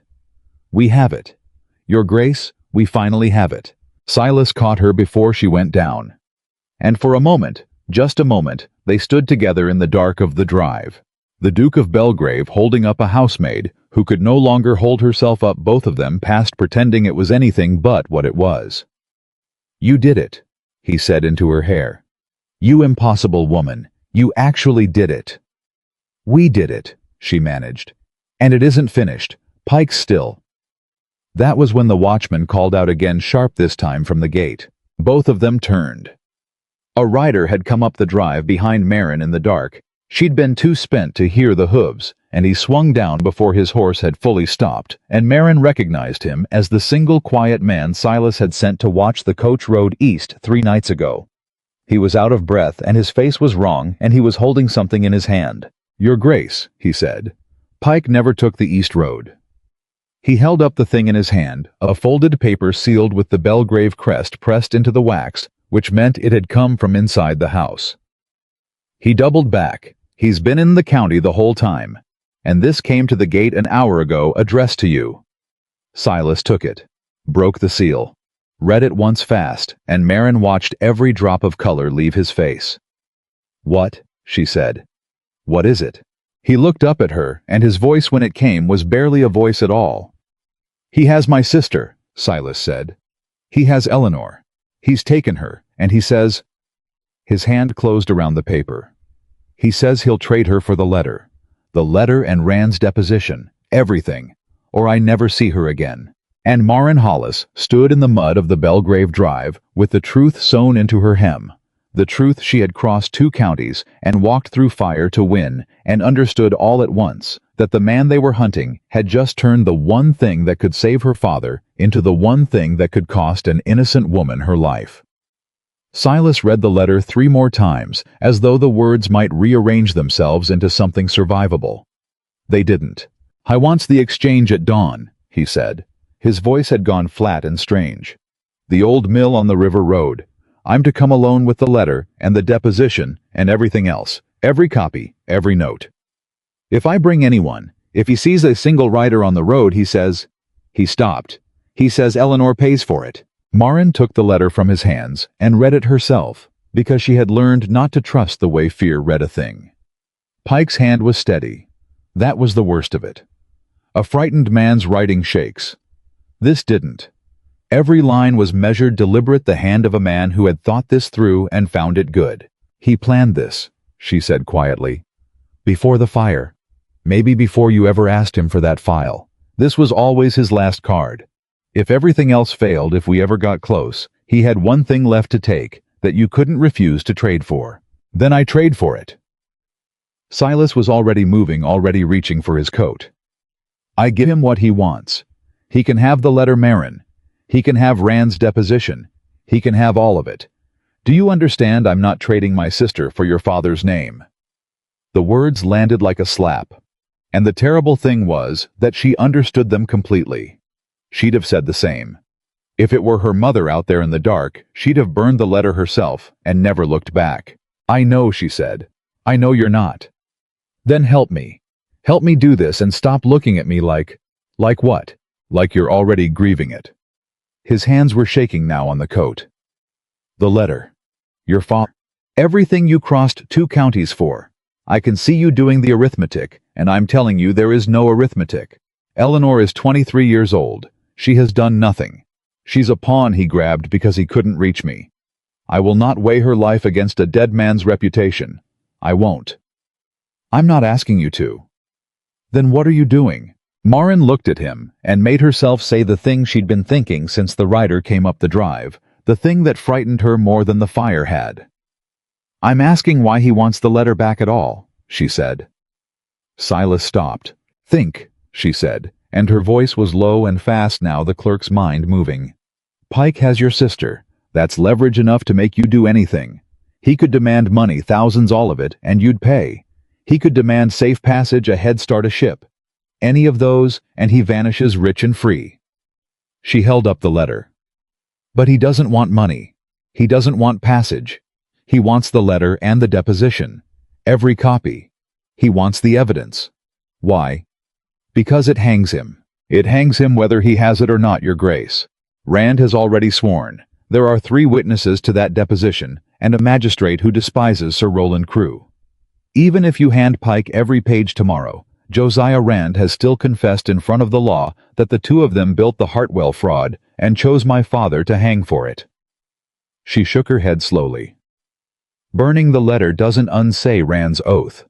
Pike knows that. He's cleverer than anyone we've dealt with. So why does he want the paper so badly that he'd risk everything, kidnapping the gallows, to get it back? Silas stared at her, and she watched him arrive a step behind her at the edge of the thing she'd already seen. Unless the paper says something, he said slowly, that he can't afford anyone to read. Unless the paper says something worse than what we already read. Maren looked down at the letter in her hand, not Pike's ransom note, but the memory of the other one, the yellow one sewn into her hem. We read it for my father. We read it 4 times hunting for his name. But we were only ever looking for one thing. What if there's a second thing on that page? Something we skipped past because it meant nothing to us, that means everything to him. The small library was silent. Bring it here, Silas said. She unpicked the stitching in her hem with a sewing needle and shaking fingers, and they spread the letter flat on the table between them. And this time, they did not read it as a daughter or a duke. They read it as 2 people hunting for a buried thing. It was in the closing lines. The lines they'd both skimmed the first 4 times, because after we have chosen it, and it is not ours, nothing else had seemed to matter. Rand, as to your other concern, the arrangement at Belgrave proceeds. I have secured the position of understeward, and expect the senior post within the year. The old Duke suspects nothing. When the time is right, the same method will serve there as served here, and there is no Hollis at Belgrave to trouble us, only tenants who count nothing and are counted by no one. In 5 years the estate will not know what it has lost. J. Rand's share as agreed to be held against his silence. Maren read it twice. Then she looked up and her face had gone white. The old Duke suspects nothing, she said. Silas had gone very still. Your Grace. She turned the letter toward him, her finger under the line. This was written 18 years ago, before Pike ever came to Belgrave openly, before your father died. Her voice dropped. Pike didn't stumble into Belgrave and start stealing because the opportunity arose. He chose Belgrave, 18 years ago. He named it in writing as his next target after Hartwell. He came here on purpose. He spent years working his way up from understeward to senior steward, because this was always the plan. She swallowed. He robbed your family for 7 years the way he robbed my father. And your father. She stopped.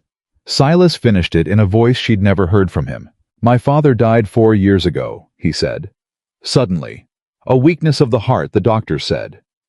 He was staring at the letter as though it had teeth.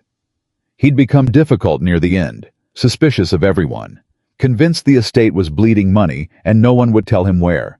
We thought he was failing, losing his grip. Dr. Bell said it was the strain on his heart, the anxiety of a man imagining ruin where there was only age. His hand had gone flat on the table to hold himself up. He wasn't imagining it. I was right. He knew the money was leaving. He just couldn't find the hole. And the strain of it, the not being believed. Your Grace, he died not being believed. Silas's voice cracked straight down the middle. By his own son. I sat by his bed and told him to rest, to stop worrying that everything was fine. And the whole time, the man who was killing him by inches was standing in the corridor keeping the books. He looked up, and his eyes were terrible. That's what Pike doesn't want anyone to read. Not that he robbed us. That he was robbing us while my father died knowing it, and no one believed the old man over the honest steward. The silence in the room was total. And Maren understood then that the fire and the fraud, and even her own father's ruin, had all been the small version of this. That she had walked into a house grieving a dead clerk and found a second grave beside it freshly dug that the Duke had helped fill without ever knowing whose it was. He'll trade Eleanor for this, she said quietly, because as long as this letter exists, everyone will know that the great strong Duke of Belgrave died a frightened old man calling for help that never came. And you'll be the son who didn't listen. He doesn't want the letter to save his own neck. His neck's already in the noose. She met his eyes. He wants it because it's the last knife he has to put in you before he hangs. And he knows you'll trade anything to keep it from your family's name. Silas sat down slowly. All the fight had drained out of him. When he spoke, it was almost a whisper. Then I'm exactly the man he thinks I am, he said. Because I read what it did to my father, and I still want to burn it and hand him the ashes and get my sister back. God help me, Maren. Even now, even knowing all of it, I'd still trade. And Maren, who had spent 3 weeks learning who this man was underneath the title, understood that this was the truest thing he had ever said to her, and the most human, and the reason she had stopped somewhere along the way, thinking of him as the Duke. She reached across the table and took his hand. I know, she said. That's exactly why you're not going to be the one who goes to that mill tomorrow. It took her the rest of the night to make him agree, and she only won because she was right, and he was too broken to keep pretending he wasn't. The problem was simple, she said. Once she'd forced him to think like a clerk instead of a brother. Pike had demanded the letter, the deposition, and every copy. That meant Pike believed the evidence could be destroyed, that if he held the only pages, the truth died with them. He didn't understand that Rand's sworn oath already lived in a magistrate's strongbox 2 counties east beyond any fire. He thinks the war is over, paper, Maren said. It isn't. The war's already lost for him, he just doesn't know it. Rand has sworn. That can't be unsworn. Which means the only thing tomorrow's exchange is really about is Eleanor. Nothing else is at stake. Not my father. Not your father. Those are already saved, whatever happens at that mill. She held his eyes. So we stop trying to protect the evidence. We already have it safe. We use it as bait, real bait, because he'll believe it's real, and we get your sister back, and then we let the law that's already moving do the rest. And if he doesn't honor it... Silas's voice was raw. If I hand him the pages, and he takes them and kills her anyway. Then you were never going to save her by handing him pages, Maren said gently. A man who'd kill her after the trade would kill her before it. The only thing that keeps Eleanor alive is that he needs the exchange to happen. He needs you calm and cooperative and alone believing you can buy her back. So we give him exactly that, right up until the moment we don't.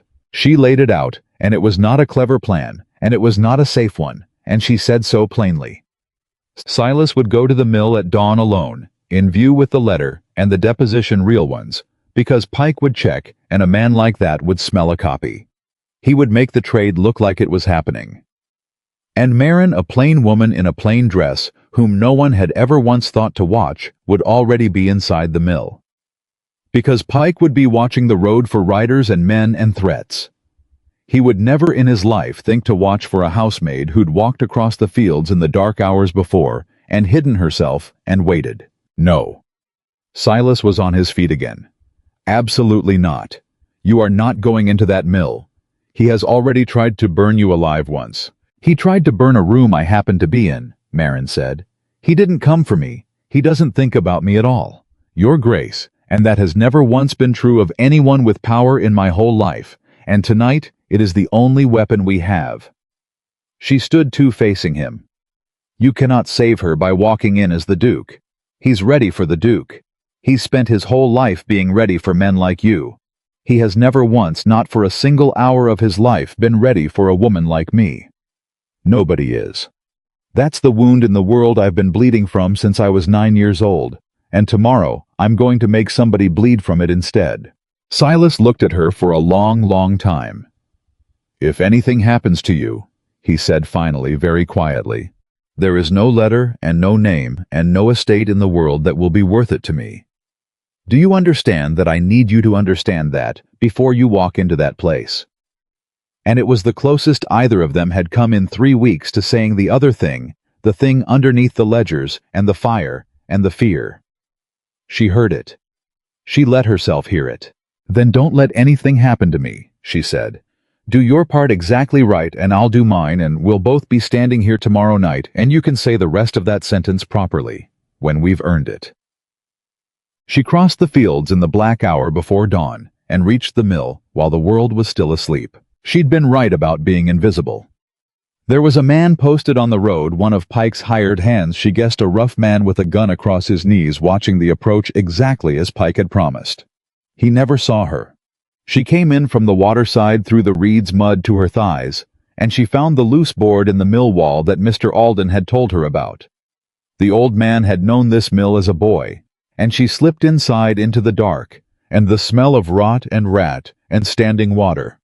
And she pressed herself into the black space behind the great silent wheel, and she waited. She could hear them before she could see them. Eleanor, first Silas's sister, bound to a post near the center of the mill floor, her breathing quick and shallow behind a gag alive. Maren nearly wept alive, and then Pike pacing his boots on the old boards, calm and unhurried, as he'd been in the burning study, murmuring to himself or to the girl Maren couldn't tell. She held herself still and learned the room in the dark, the way she'd learned every room she'd ever cleaned. Where Pike stood, where the girl was, where the man on the road was and wasn't. How many steps from the wheel to the post? Dawn came gray through the broken roof. And then, on the road, a single horse. Silas, alone as promised. Walking his horse up the mill road, with his hands where they could be seen, a leather folder held plainly against his chest. Maren watched Pike move to the doorway, and watched the whole of the steward's attention swing outward toward the road, toward the Duke, toward the thing he'd spent his whole clever life preparing for, a powerful man coming to be beaten.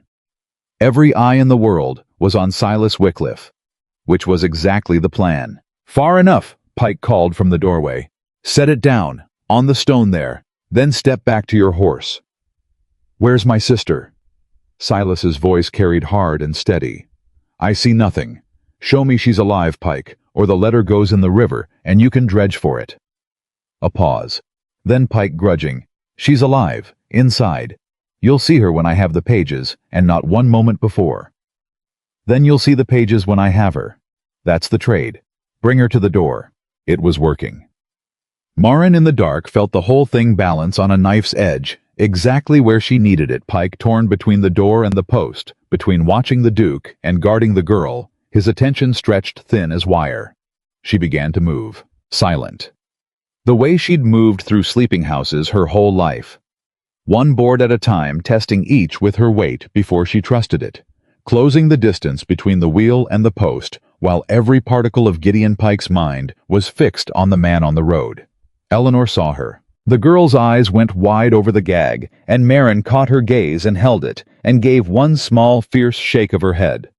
Don't make a sound. Don't look at me." And the girl, God bless her, understood, and dragged her eyes back to the door to her brother, and gave nothing away. Maren reached the post. Her fingers found the rope.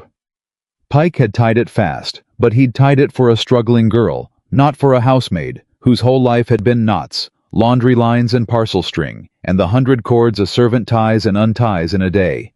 And her fingers knew rope, the way they knew ledgers, and she worked the knot loose, one strand at a time. While at the doorway, the two men bargained over paper. "The deposition too," Pike was saying. "All of it. You think I don't know?" Rand talked. "You think I'd trade for half?" "It's all here." Silas's voice never wavered. "Bring her to the door, and it's yours." The knot gave.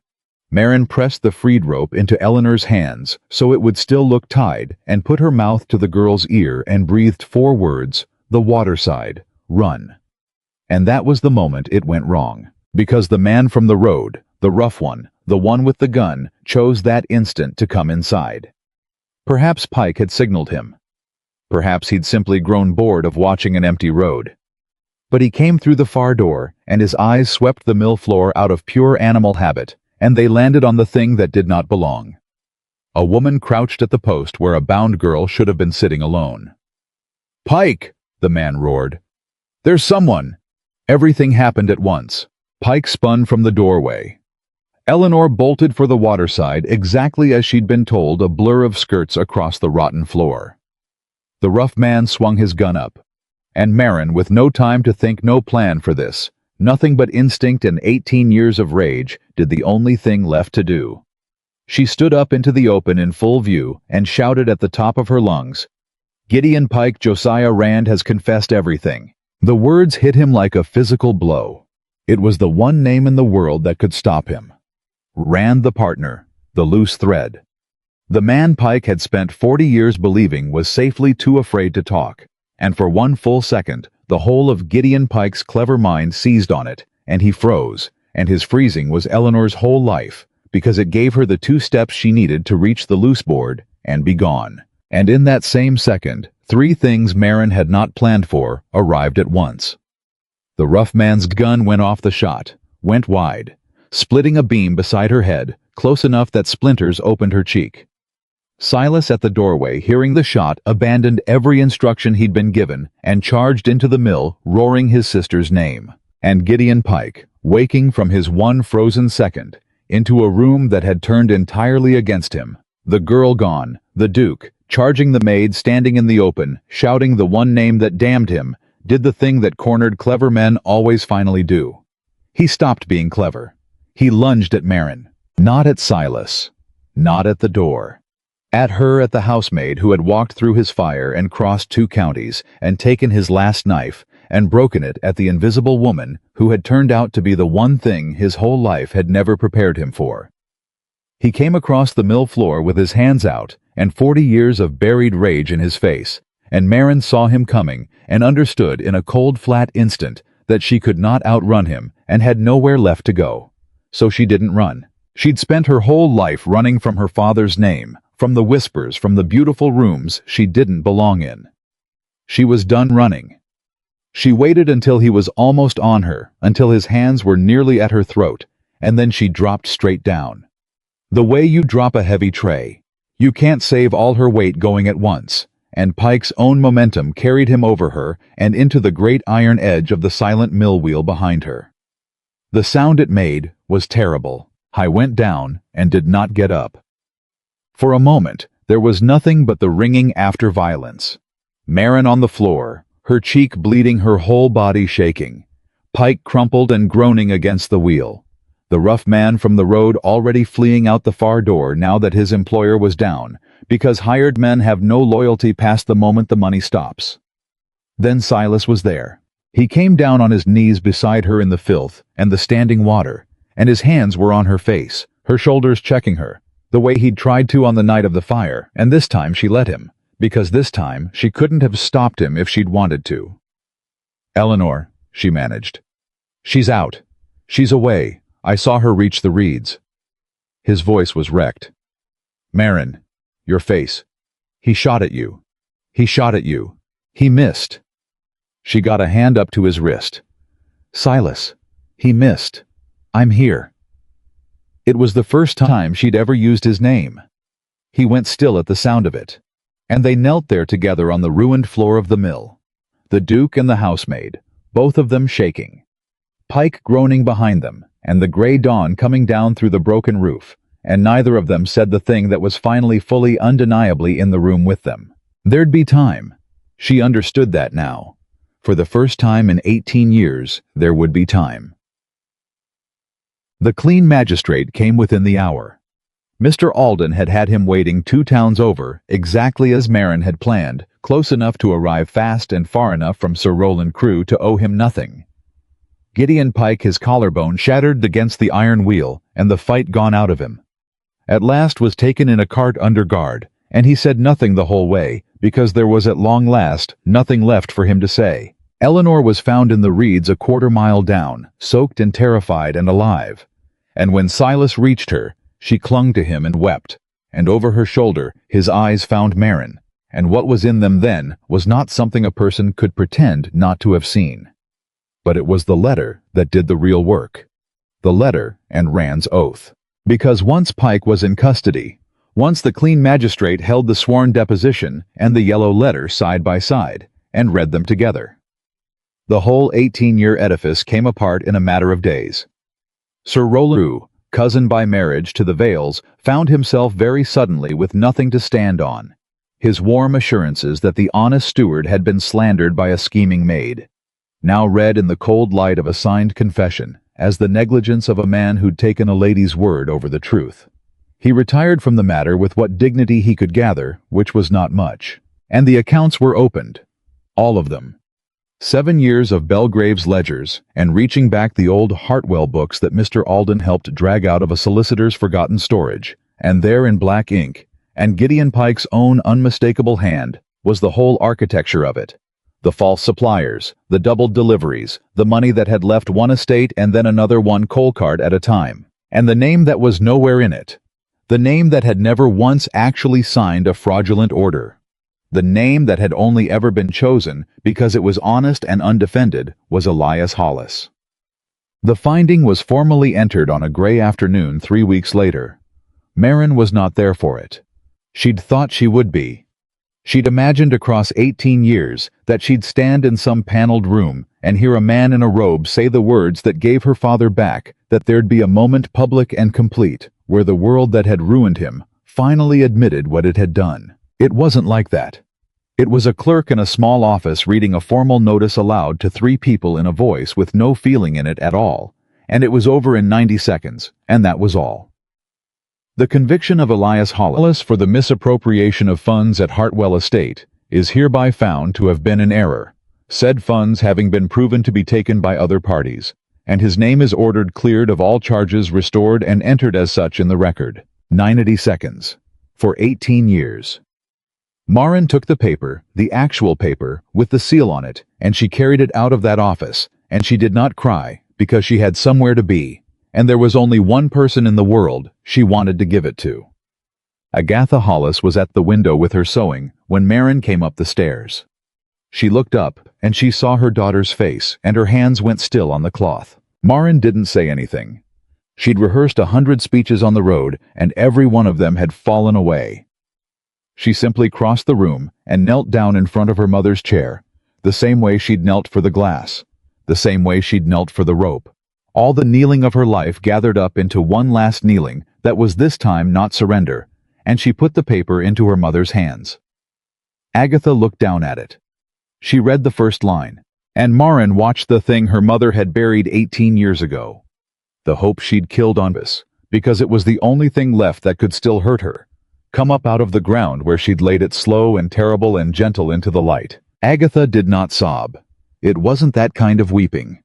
She read the words restored and entered as such in the record, and she touched her husband's name with one finger, where it sat cleared on the page, and the tears came down her face without any sound at all, just years of them.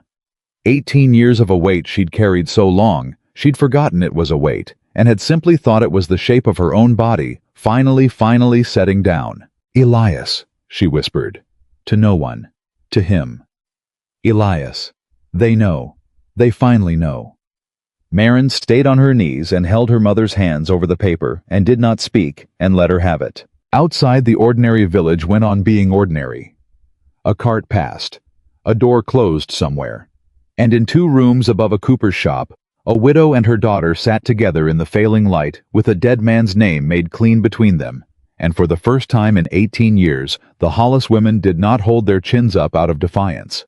They held them up because there was at last nothing left pressing down. Corinne Vale came to Belgrave one last time 3 days after the finding was entered. She came uninvited in a plain carriage, without the retinue she usually traveled with, and Maren, who was still technically a housemaid, though nobody in the house seemed to know quite what to do with her anymore, was the one who opened the door to her. It was the kind of accident the house seemed to keep arranging lately, as though fate had a sense of humor about symmetry. For a moment, the two women simply looked at each other across the threshold. The maid who'd knelt on the ballroom floor. The lady who'd stood over her. "May I come in?" Corinne said. It wasn't quite a question. But it wasn't a command either, and that alone told Maren how much had changed. She showed her to the small parlor. She did not offer to take her cloak, because that was a servant's gesture, and something in her had decided without asking permission that she was done making it. Corinne noticed. Of course she noticed. Corinne Vale noticed everything. It was the thing that had made her dangerous. "You've heard," Maren said. "Everyone's heard." Corinne sat without being invited to. Gideon Pike is to be tried. Sir Roland has resigned his commission, and the whole county is busy pretending they never doubted the honest Duke and his clever maid. A thin smile. "I've heard, Miss Hollis. I've heard that you did what half the men in this county couldn't. I've heard your father's name is clean. I've heard a great many things." "Then you know why you've lost," Maren said. She hadn't meant it cruelly. She'd meant it as a fact the way Pike had once stated facts. But Corinne flinched at it anyway, and Maren saw for the first time that underneath the composure and the calculation, there was a woman who had bet her entire life on a single understanding of how the world worked and had just watched that understanding come apart. "You won," Corinne said. Maren was quiet for a moment. "No," she said. "I stopped losing. There's a difference. Winning would mean I got something more than I was owed. I didn't. I only got back what was taken: my father's name, my own good character, the right to stand in a room without a story following me that isn't true." She looked at Corinne steadily. "Everything you tried to take from me was already mine before you touched it. Giving it back isn't a victory. It's just the end of a theft." Corinne absorbed that. "You must hate me," she said. "I did," Maren admitted. "For a while. When you wrote to the Harrows before I'd even applied. When you sent that letter to the magistrate using my dead father as a knife. Yes, I hated you then." She sat down across from her, and this too was a thing she'd never once done in Corinne's presence, and this too Corinne noticed. "But I've thought about it since. You didn't hate me either, did you? Not really. You looked at me, and you saw the whole floor giving way under everything you'd built your life to stand on. And you did what anyone does when the floor gives way. You grabbed for the nearest thing to hold on to." A pause. "It happened to be my throat. But I understand the reaching." Corinne looked at her for a long time. "Do you know what the cruelest part is?" she said finally. Her voice had changed lower, stripped of its usual armor. "I meant it. When I told you Silas had responsibilities, tenants, alliances, an estate that would fail without careful marriage. I wasn't lying to frighten you. I believed every word. I gave that man 3 years of my life on the understanding that marriage was a fortress you built together against ruin. And I was right, Miss Hollis. The estate was drowning. Everything I said about the debt was true." Her jaw tightened. "The only thing I got wrong was that the ruin wasn't coming from outside. It was already inside the house, keeping the books, wearing a steward's coat. I spent 3 years defending Belgrave against phantoms, while the real thief poured Silas's wine at dinner." A terrible quiet laugh. "You saw in 3 weeks what I couldn't see in 3 years. And do you know why? Because I was looking at the ledgers," Maren said, "and you were looking at the marriage. Because you'd been robbed before," Corinne said. "You knew what it looked like. I never had. I'd only ever been the kind of person things are kept safe for." She stood slowly. "That's the whole of it, isn't it? That's the thing your Duke understood before I did. You didn't win because you were cleverer than me. You won because you'd been hurt in exactly the way that teaches a person to see the knife coming. And I'd been protected in exactly the way that teaches a person not to." Maren said nothing. There was nothing to add.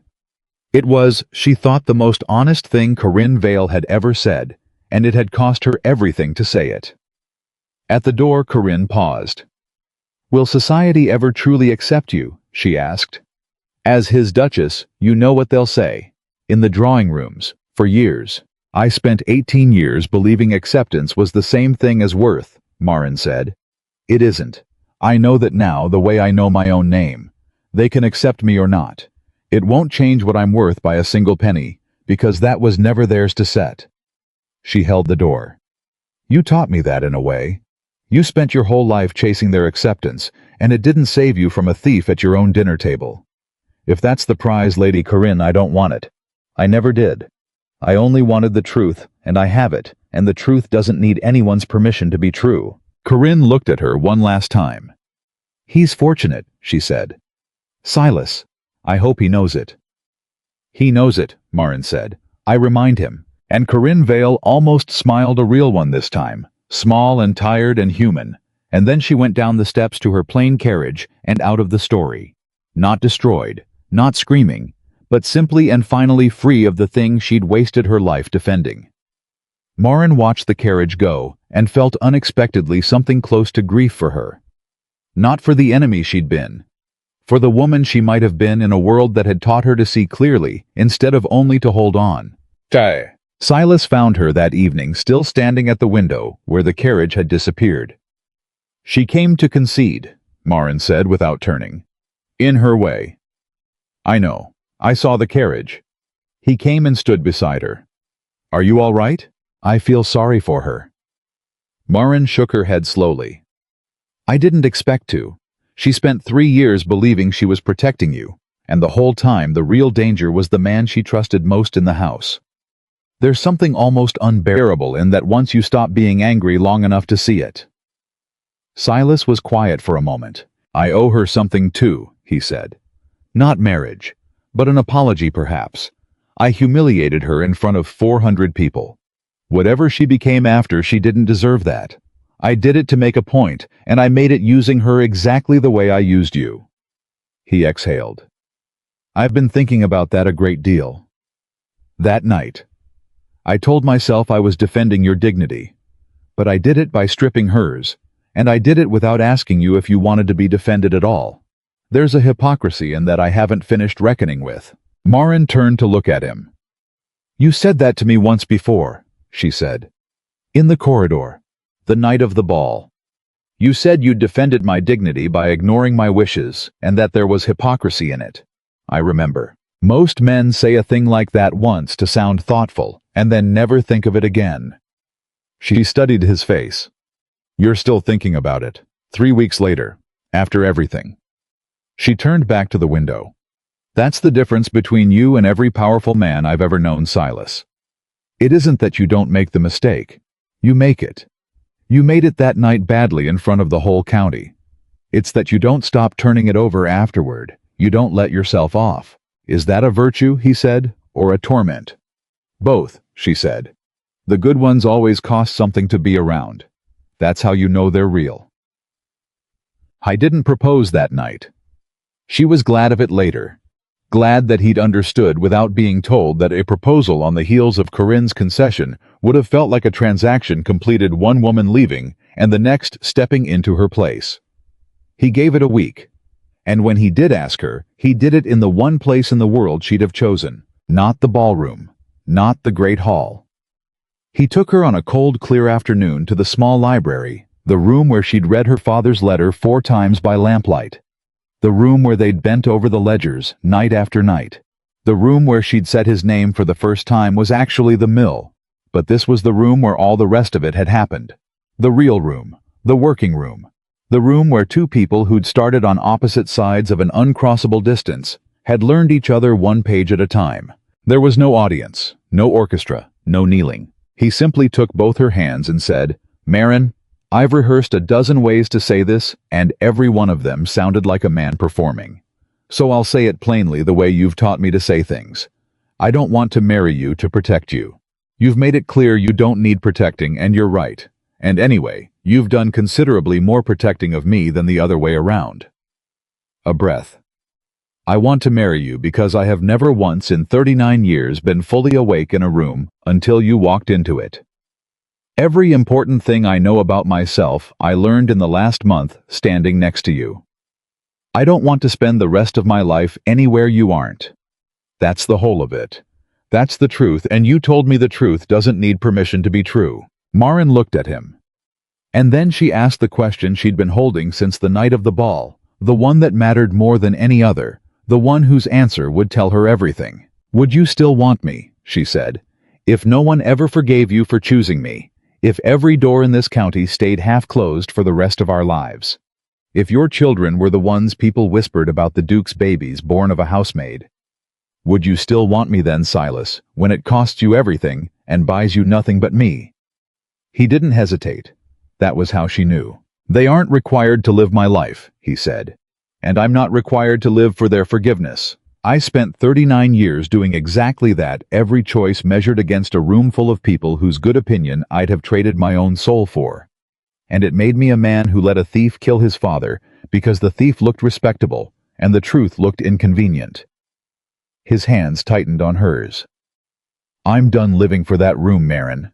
If the price of you is that they never forgive me, then I've never in my life been offered a better bargain. Maren felt the last wall come down. But she didn't say yes. Not yet. Because she'd promised herself 18 years ago at her mother's knee that if she ever walked into a beautiful room, she would walk in as herself or not at all. One condition, she said. Name it. If I become the Duchess of Belgrave, she said, I will not spend the rest of my life pretending I never worked below stairs. I won't erase it. I won't let it be smoothed into some story where I was secretly gentry all along, some lost heiress, some romantic misunderstanding. I was a housemaid. I carried the trays. I scrubbed the floors of this house. And I'll say so out loud to anyone who asks for the rest of my life, because there are girls carrying trays in this county right now who need to know that what they are isn't a thing to be hidden or outgrown or apologized for. She lifted her chin. I'll be a duchess who was a maid, both, always. Or I won't be a duchess at all. Silas smiled the slow, real whole smile she'd learned to watch for. Miss Hollis, he said, I would be bitterly disappointed if you tried to be anything less. She married him. The wedding was small, and it was in the village church, not the Belgrave chapel, because Maren wanted her mother in the front pew without a 2-hour carriage ride, and she wanted the cooper and his wife who'd let 2 ruined women live above their shop for 8 years, and she wanted the people who'd known her when she was nothing, so that they could see that being nothing had never been the truth of her. Mrs. Fitch came. She sat very straight in her good dress and did not cry until the vows. And then she cried exactly 3 tears and dabbed them away with military precision and never once admitted to it afterward. Clara came, and Thomas the young footman, and Bess the scullery maid, who'd warned Maren about the gossip. Dr. Warren Bell came, the old family physician who'd signed the old Duke's death certificate, believing it was the heart, and who'd wept privately. Silas told her when he learned the truth of what the strain of not being believed had done to the man he'd tended for 30 years. Mr. Alden came, the solicitor who'd been too afraid to speak for her father once, and had spent his last strength speaking for him now. And Agatha Hollis sat in the front pew in a dress her daughter had bought her, and watched her only child marry a duke, and did not once look at the duke. She looked at Maren the whole time. Afterward, when the small crowd had spilled out into the churchyard, and the winter sun had come out weak and gold, Agatha took her daughter's hands. Your father, she said, would not have cared one whit that you married a duke. I know, Mama. He'd have cared that you married a man who listened to you. Agatha's eyes were bright. That was the only thing he ever wanted for you, someone who'd listen. He spent his whole life being a man nobody listened to, and it killed him, and the one prayer he ever prayed for you was that you'd find someone who did. She reached up and touched Maren's face over the small scar the splinter had left on her cheek. You found one, and you had to become the listening kind yourself first to know how to recognize it. Do you see? You couldn't have been given this. You had to become the woman who could earn it.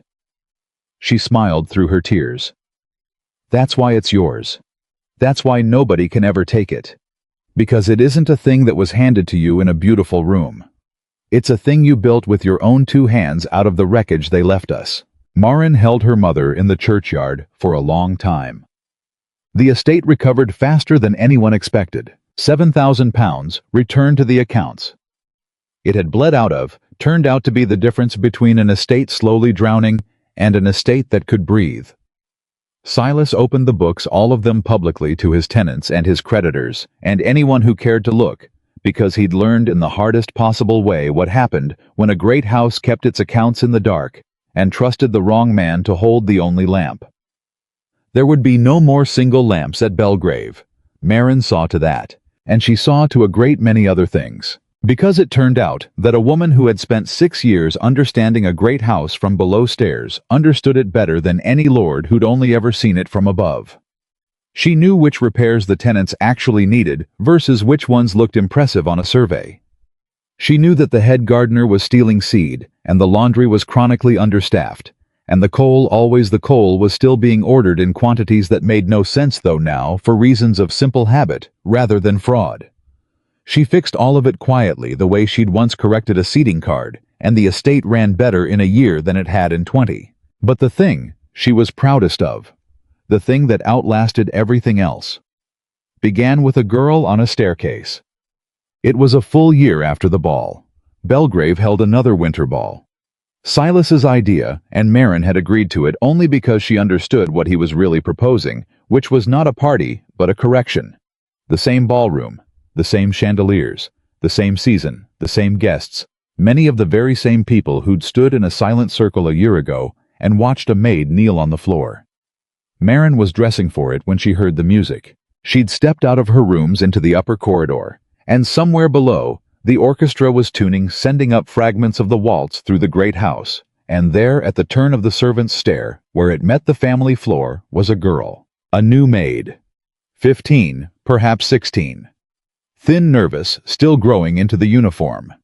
She had a stack of folded linens in her arms, and she'd stopped dead on the stairs, and she was not moving because she was listening to the music, and her lips were moving silently, and Maren watched her and understood exactly what she was doing. She was counting. 1, 2, 3. 1, 2, 3. The girl was counting the waltz. Maren stood very still and did not let herself be seen, and watched a servant girl on a back stair count 3/4 time to music she would never be allowed to dance to, and felt 18 years fold in on themselves. Because that was her. That had always been her. The girl on the stair, listening to the beautiful room she wasn't permitted to enter, keeping the music alive in her own body, because no one could reach in and take that at least away. Then the girl saw her. The linens nearly went over. The girl's whole body seized with panic, caught idle, caught by the Duchess herself on the stairs, doing nothing but listening, and she dropped into a curtsy so fast and so deep it was almost a fall, and the words came tumbling out of her, white-faced and terrified. "I'm so sorry, Your Grace. I'm sorry, I'll go, I didn't mean to stop, I'm sorry." "Don't." The girl froze, half risen from the curtsy. Maren came down the stairs to her. Slowly. And she did the thing that no one had done for her, not once in 18 years of standing on stairs, listening to music through closed doors. "Don't apologize for hearing music," Maren said. The girl stared at her, uncomprehending. "What's your name?" "Sarah, Your Grace." "How long have you been at Belgrave, Sarah?" 3 weeks, Your Grace." Her voice was barely there. My family, my father passed and my mother couldn't." She stopped, mortified at having said anything at all. "It doesn't matter, Your Grace. I'm sorry. I'll get on." "It matters," Maren said quietly. "It always matters." She looked at the girl. Really looked the way almost no one had ever looked at her, past the uniform to the person wearing it. "You were counting, just now. The waltz. 3/4 time. You know it." Color flooded the girl's face. "My mother taught me. Before. When we still had, she used to teach music a little before things changed." She looked at the floor. "It's foolish. I don't know why I still—" "It isn't foolish." Something in Maren's voice made the girl look up. "My mother taught me the same thing," Maren said. "In a parlor we didn't own anymore after my father was accused of something he didn't do, when we'd lost nearly everything. She taught me to count 3/4 time because it was the one thing left that nobody could take from us. And I stood on stairs exactly like this one, in a uniform exactly like that one, and I counted the music through closed doors for years, Sarah. Years." She smiled, and it was gentle, and it reached all the way to her eyes. So don't ever apologize to me for hearing music. Do you understand? Not to me, never to me. The girl was crying now silently, without seeming to know she was doing it. The particular tears of someone who has been small and invisible for so long, that the first act of being truly seen breaks something open. Maren reached out and steadied the stack of linens in the girl's arms before they could fall. "Come with me," she said. "Your Grace, I have my rounds. Mrs. Fitch will." "Mrs. Fitch answers to me," Maren said. "And I'm telling you that tonight your round is different. Set those down. There's a woman I want you to meet and a thing I want to tell you about, and then you're going to go back to your work, because I won't pretend the work isn't real. Sarah, I carried those same trays, and I won't insult you by pretending you don't have to. But there's something you should know exists first." The thing she wanted the girl to know about was the school. It had been Maren's condition after the wedding. The second one, the one she'd asked for, once the estate had steadied enough to afford it. A trust funded from Belgrave's recovered accounts to teach the servants and tenants' children, not to make them lords and ladies. Maren had been fierce on that point, fierce enough that Silas had laughed and told her she was arguing against a position no one held. "I don't want it to promise them they'll become something grand," she'd told him. That would be a lie, and it would be the same lie in a kinder dress, the lie that a person only matters if they climb out of what they are. That's the lie that ruined my whole life. The lie that a maid is nothing until she becomes a duchess. I won't build a school that teaches it. She'd looked at him. "I want to build a school that teaches them to read and to keep accounts and to write a clean hand and to know music if they've a gift for it. Not so they can escape being servants. So they can be servants or farmers or clerks or mothers or anything at all, who can never again be chosen the way my father was chosen. Because they'll be able to read the ledger. They'll be able to see the knife coming." That was the school she'd built. That was the thing that outlasted everything. And it was to that school that she brought Sarah the girl from the stairs. And it was in that school that Sarah learned to read properly and to keep books in a clean, plain hand. And it was 4 years later that Sarah, then 19, and no longer a maid, but the estate's assistant bookkeeper, caught an error in a grain merchant's invoice that would have cost Belgrave a small fortune, and brought it to the Duchess exactly the way the Duchess had once brought a coal circular to a duke. Maren had looked at the figures and looked at the girl and thought her heart might come apart with the rightness of it. "How did you know to look?" she'd asked, knowing the answer, needing to hear it anyway. "You taught me, Your Grace," Sarah said. "You said numbers don't walk away on their own. You said when they go missing a person carried them." "My father said that first," Maren said. "To me, a long time ago." "Then I'll say it to somebody too," Sarah said. "One day, when I'm teaching." But that was all still to come, on the night of the second ball. That night, Sarah went back to her rounds with red eyes and a straightened spine, and something in her face that hadn't been there an hour before, and Maren finished dressing and went down to the ballroom, where a year ago, her whole life had cracked open on a marble floor. The room went quiet when she entered, not the same quiet as before. Not the hungry waiting silence of 400 people hoping to watch a woman be humiliated. This was a different silence, uncertain, curious in some corners of the room, genuinely warm in others, still cold with the disapproval that Maren had promised Silas she'd never spend her life trying to thaw. Some of them would never accept her. She'd made her peace with that in Corinne's parlor. It was she'd found a remarkably easy peace to keep once you stopped believing their acceptance was worth anything in the first place. She came into the room and she carried herself exactly as she had a year ago in her servant's dress. That was the thing she'd promised herself, and she kept it. Same spine, same chin, same steady eyes that had learned to read a room from below stairs and had never unlearned it. The gown was finer. The woman inside it was precisely the same. Silas was across the room, and he saw her, and he began to come toward her, and the orchestra, she saw the conductor glance at Silas, saw the whole room understand at once what was about to happen. The great symmetry of it. The Duke, crossing the floor to the woman he'd crossed it to a year ago. The orchestra lifted their instruments for the waltz. And Maren did the thing no one in that room expected. Before Silas could reach her, before he could speak, before the Duke of Belgrave could once again cross a ballroom and offer his hand to the woman who'd once knelt on its floor, Maren held out her hand to him. The room made a sound. That same sound a year later, 400 people recalibrating. Silas stopped, looked at her hand, looked at her face, and she watched him understand and watched the smile start. "Dance this waltz with me, your grace," Maren said. Clear, steady, carrying to every corner exactly the way his words had carried a year ago. "And what will you make me?" Silas said. "If I do, a beat." The old line turned inside out. She let the room wait for it.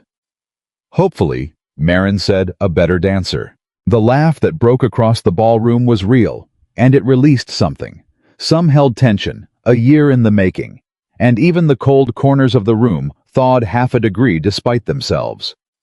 Silas took her hand, and then quiet enough that only he could hear it. She added the true answer. "The husband of a woman who chose him, freely, in front of everyone, the way he once chose me." The orchestra began, and they danced the Duke and the maid, except she wasn't the maid anymore, and he'd never really only been the Duke. Two people who'd found each other across a distance the whole world had sworn was uncrossable, and had crossed it anyway. One ledger and one fire, and one truth at a time. She didn't miss a single turn.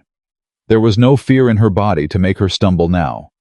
Her mother had taught her this dance in a parlor they didn't own, and she had counted it on 100 staircases, through 100 closed doors, and now she danced it in the center of the room, with her chin up, and her father's clean name behind her, and a girl named Sarah, somewhere above stairs, learning that music was hers to hear. Nobody laughed this time. Somewhere in the crowd, an old woman was watching Mrs. Rutherford, whose seating card a housemaid had once quietly corrected on the night that started everything and who had never forgotten it. She watched the Duchess dance, and she turned to the woman beside her, and she said loud enough to be heard, That one has always understood the difference between a guest and a person. I said so a year ago, and I'll say it now." And in the servants' corridor, beyond the great doors, Sarah paused with her arms full of linen and heard the music, and this time she did not stop counting for fear of being caught. She counted it out full and unafraid, 1, 2, 3, because the Duchess herself had told her the music was hers, and a girl believes a thing like that when it comes from a woman who was once a girl on the very same stairs. The waltz turned and turned, and the whole bright room turned with it, because in the end, the title had never been the point. Silas had said it once half in anger on the night that started everything. "I would sooner make a woman like you, my Duchess," and the world had heard a fairy tale. A maid lifted up a story about a title changing a woman's life. But the title had changed nothing. Maren Hollis had walked into that ballroom the first night worth exactly what she was worth, and she walked into it the second night worth exactly the same, and the only thing that had changed in between was that the world had finally been forced to stop talking long enough to see it. A coronet can change a woman's station. It cannot change her worth by a single grain, because her worth was never the world's to grant and never the world's to take. And Maren Hollis had known that all along.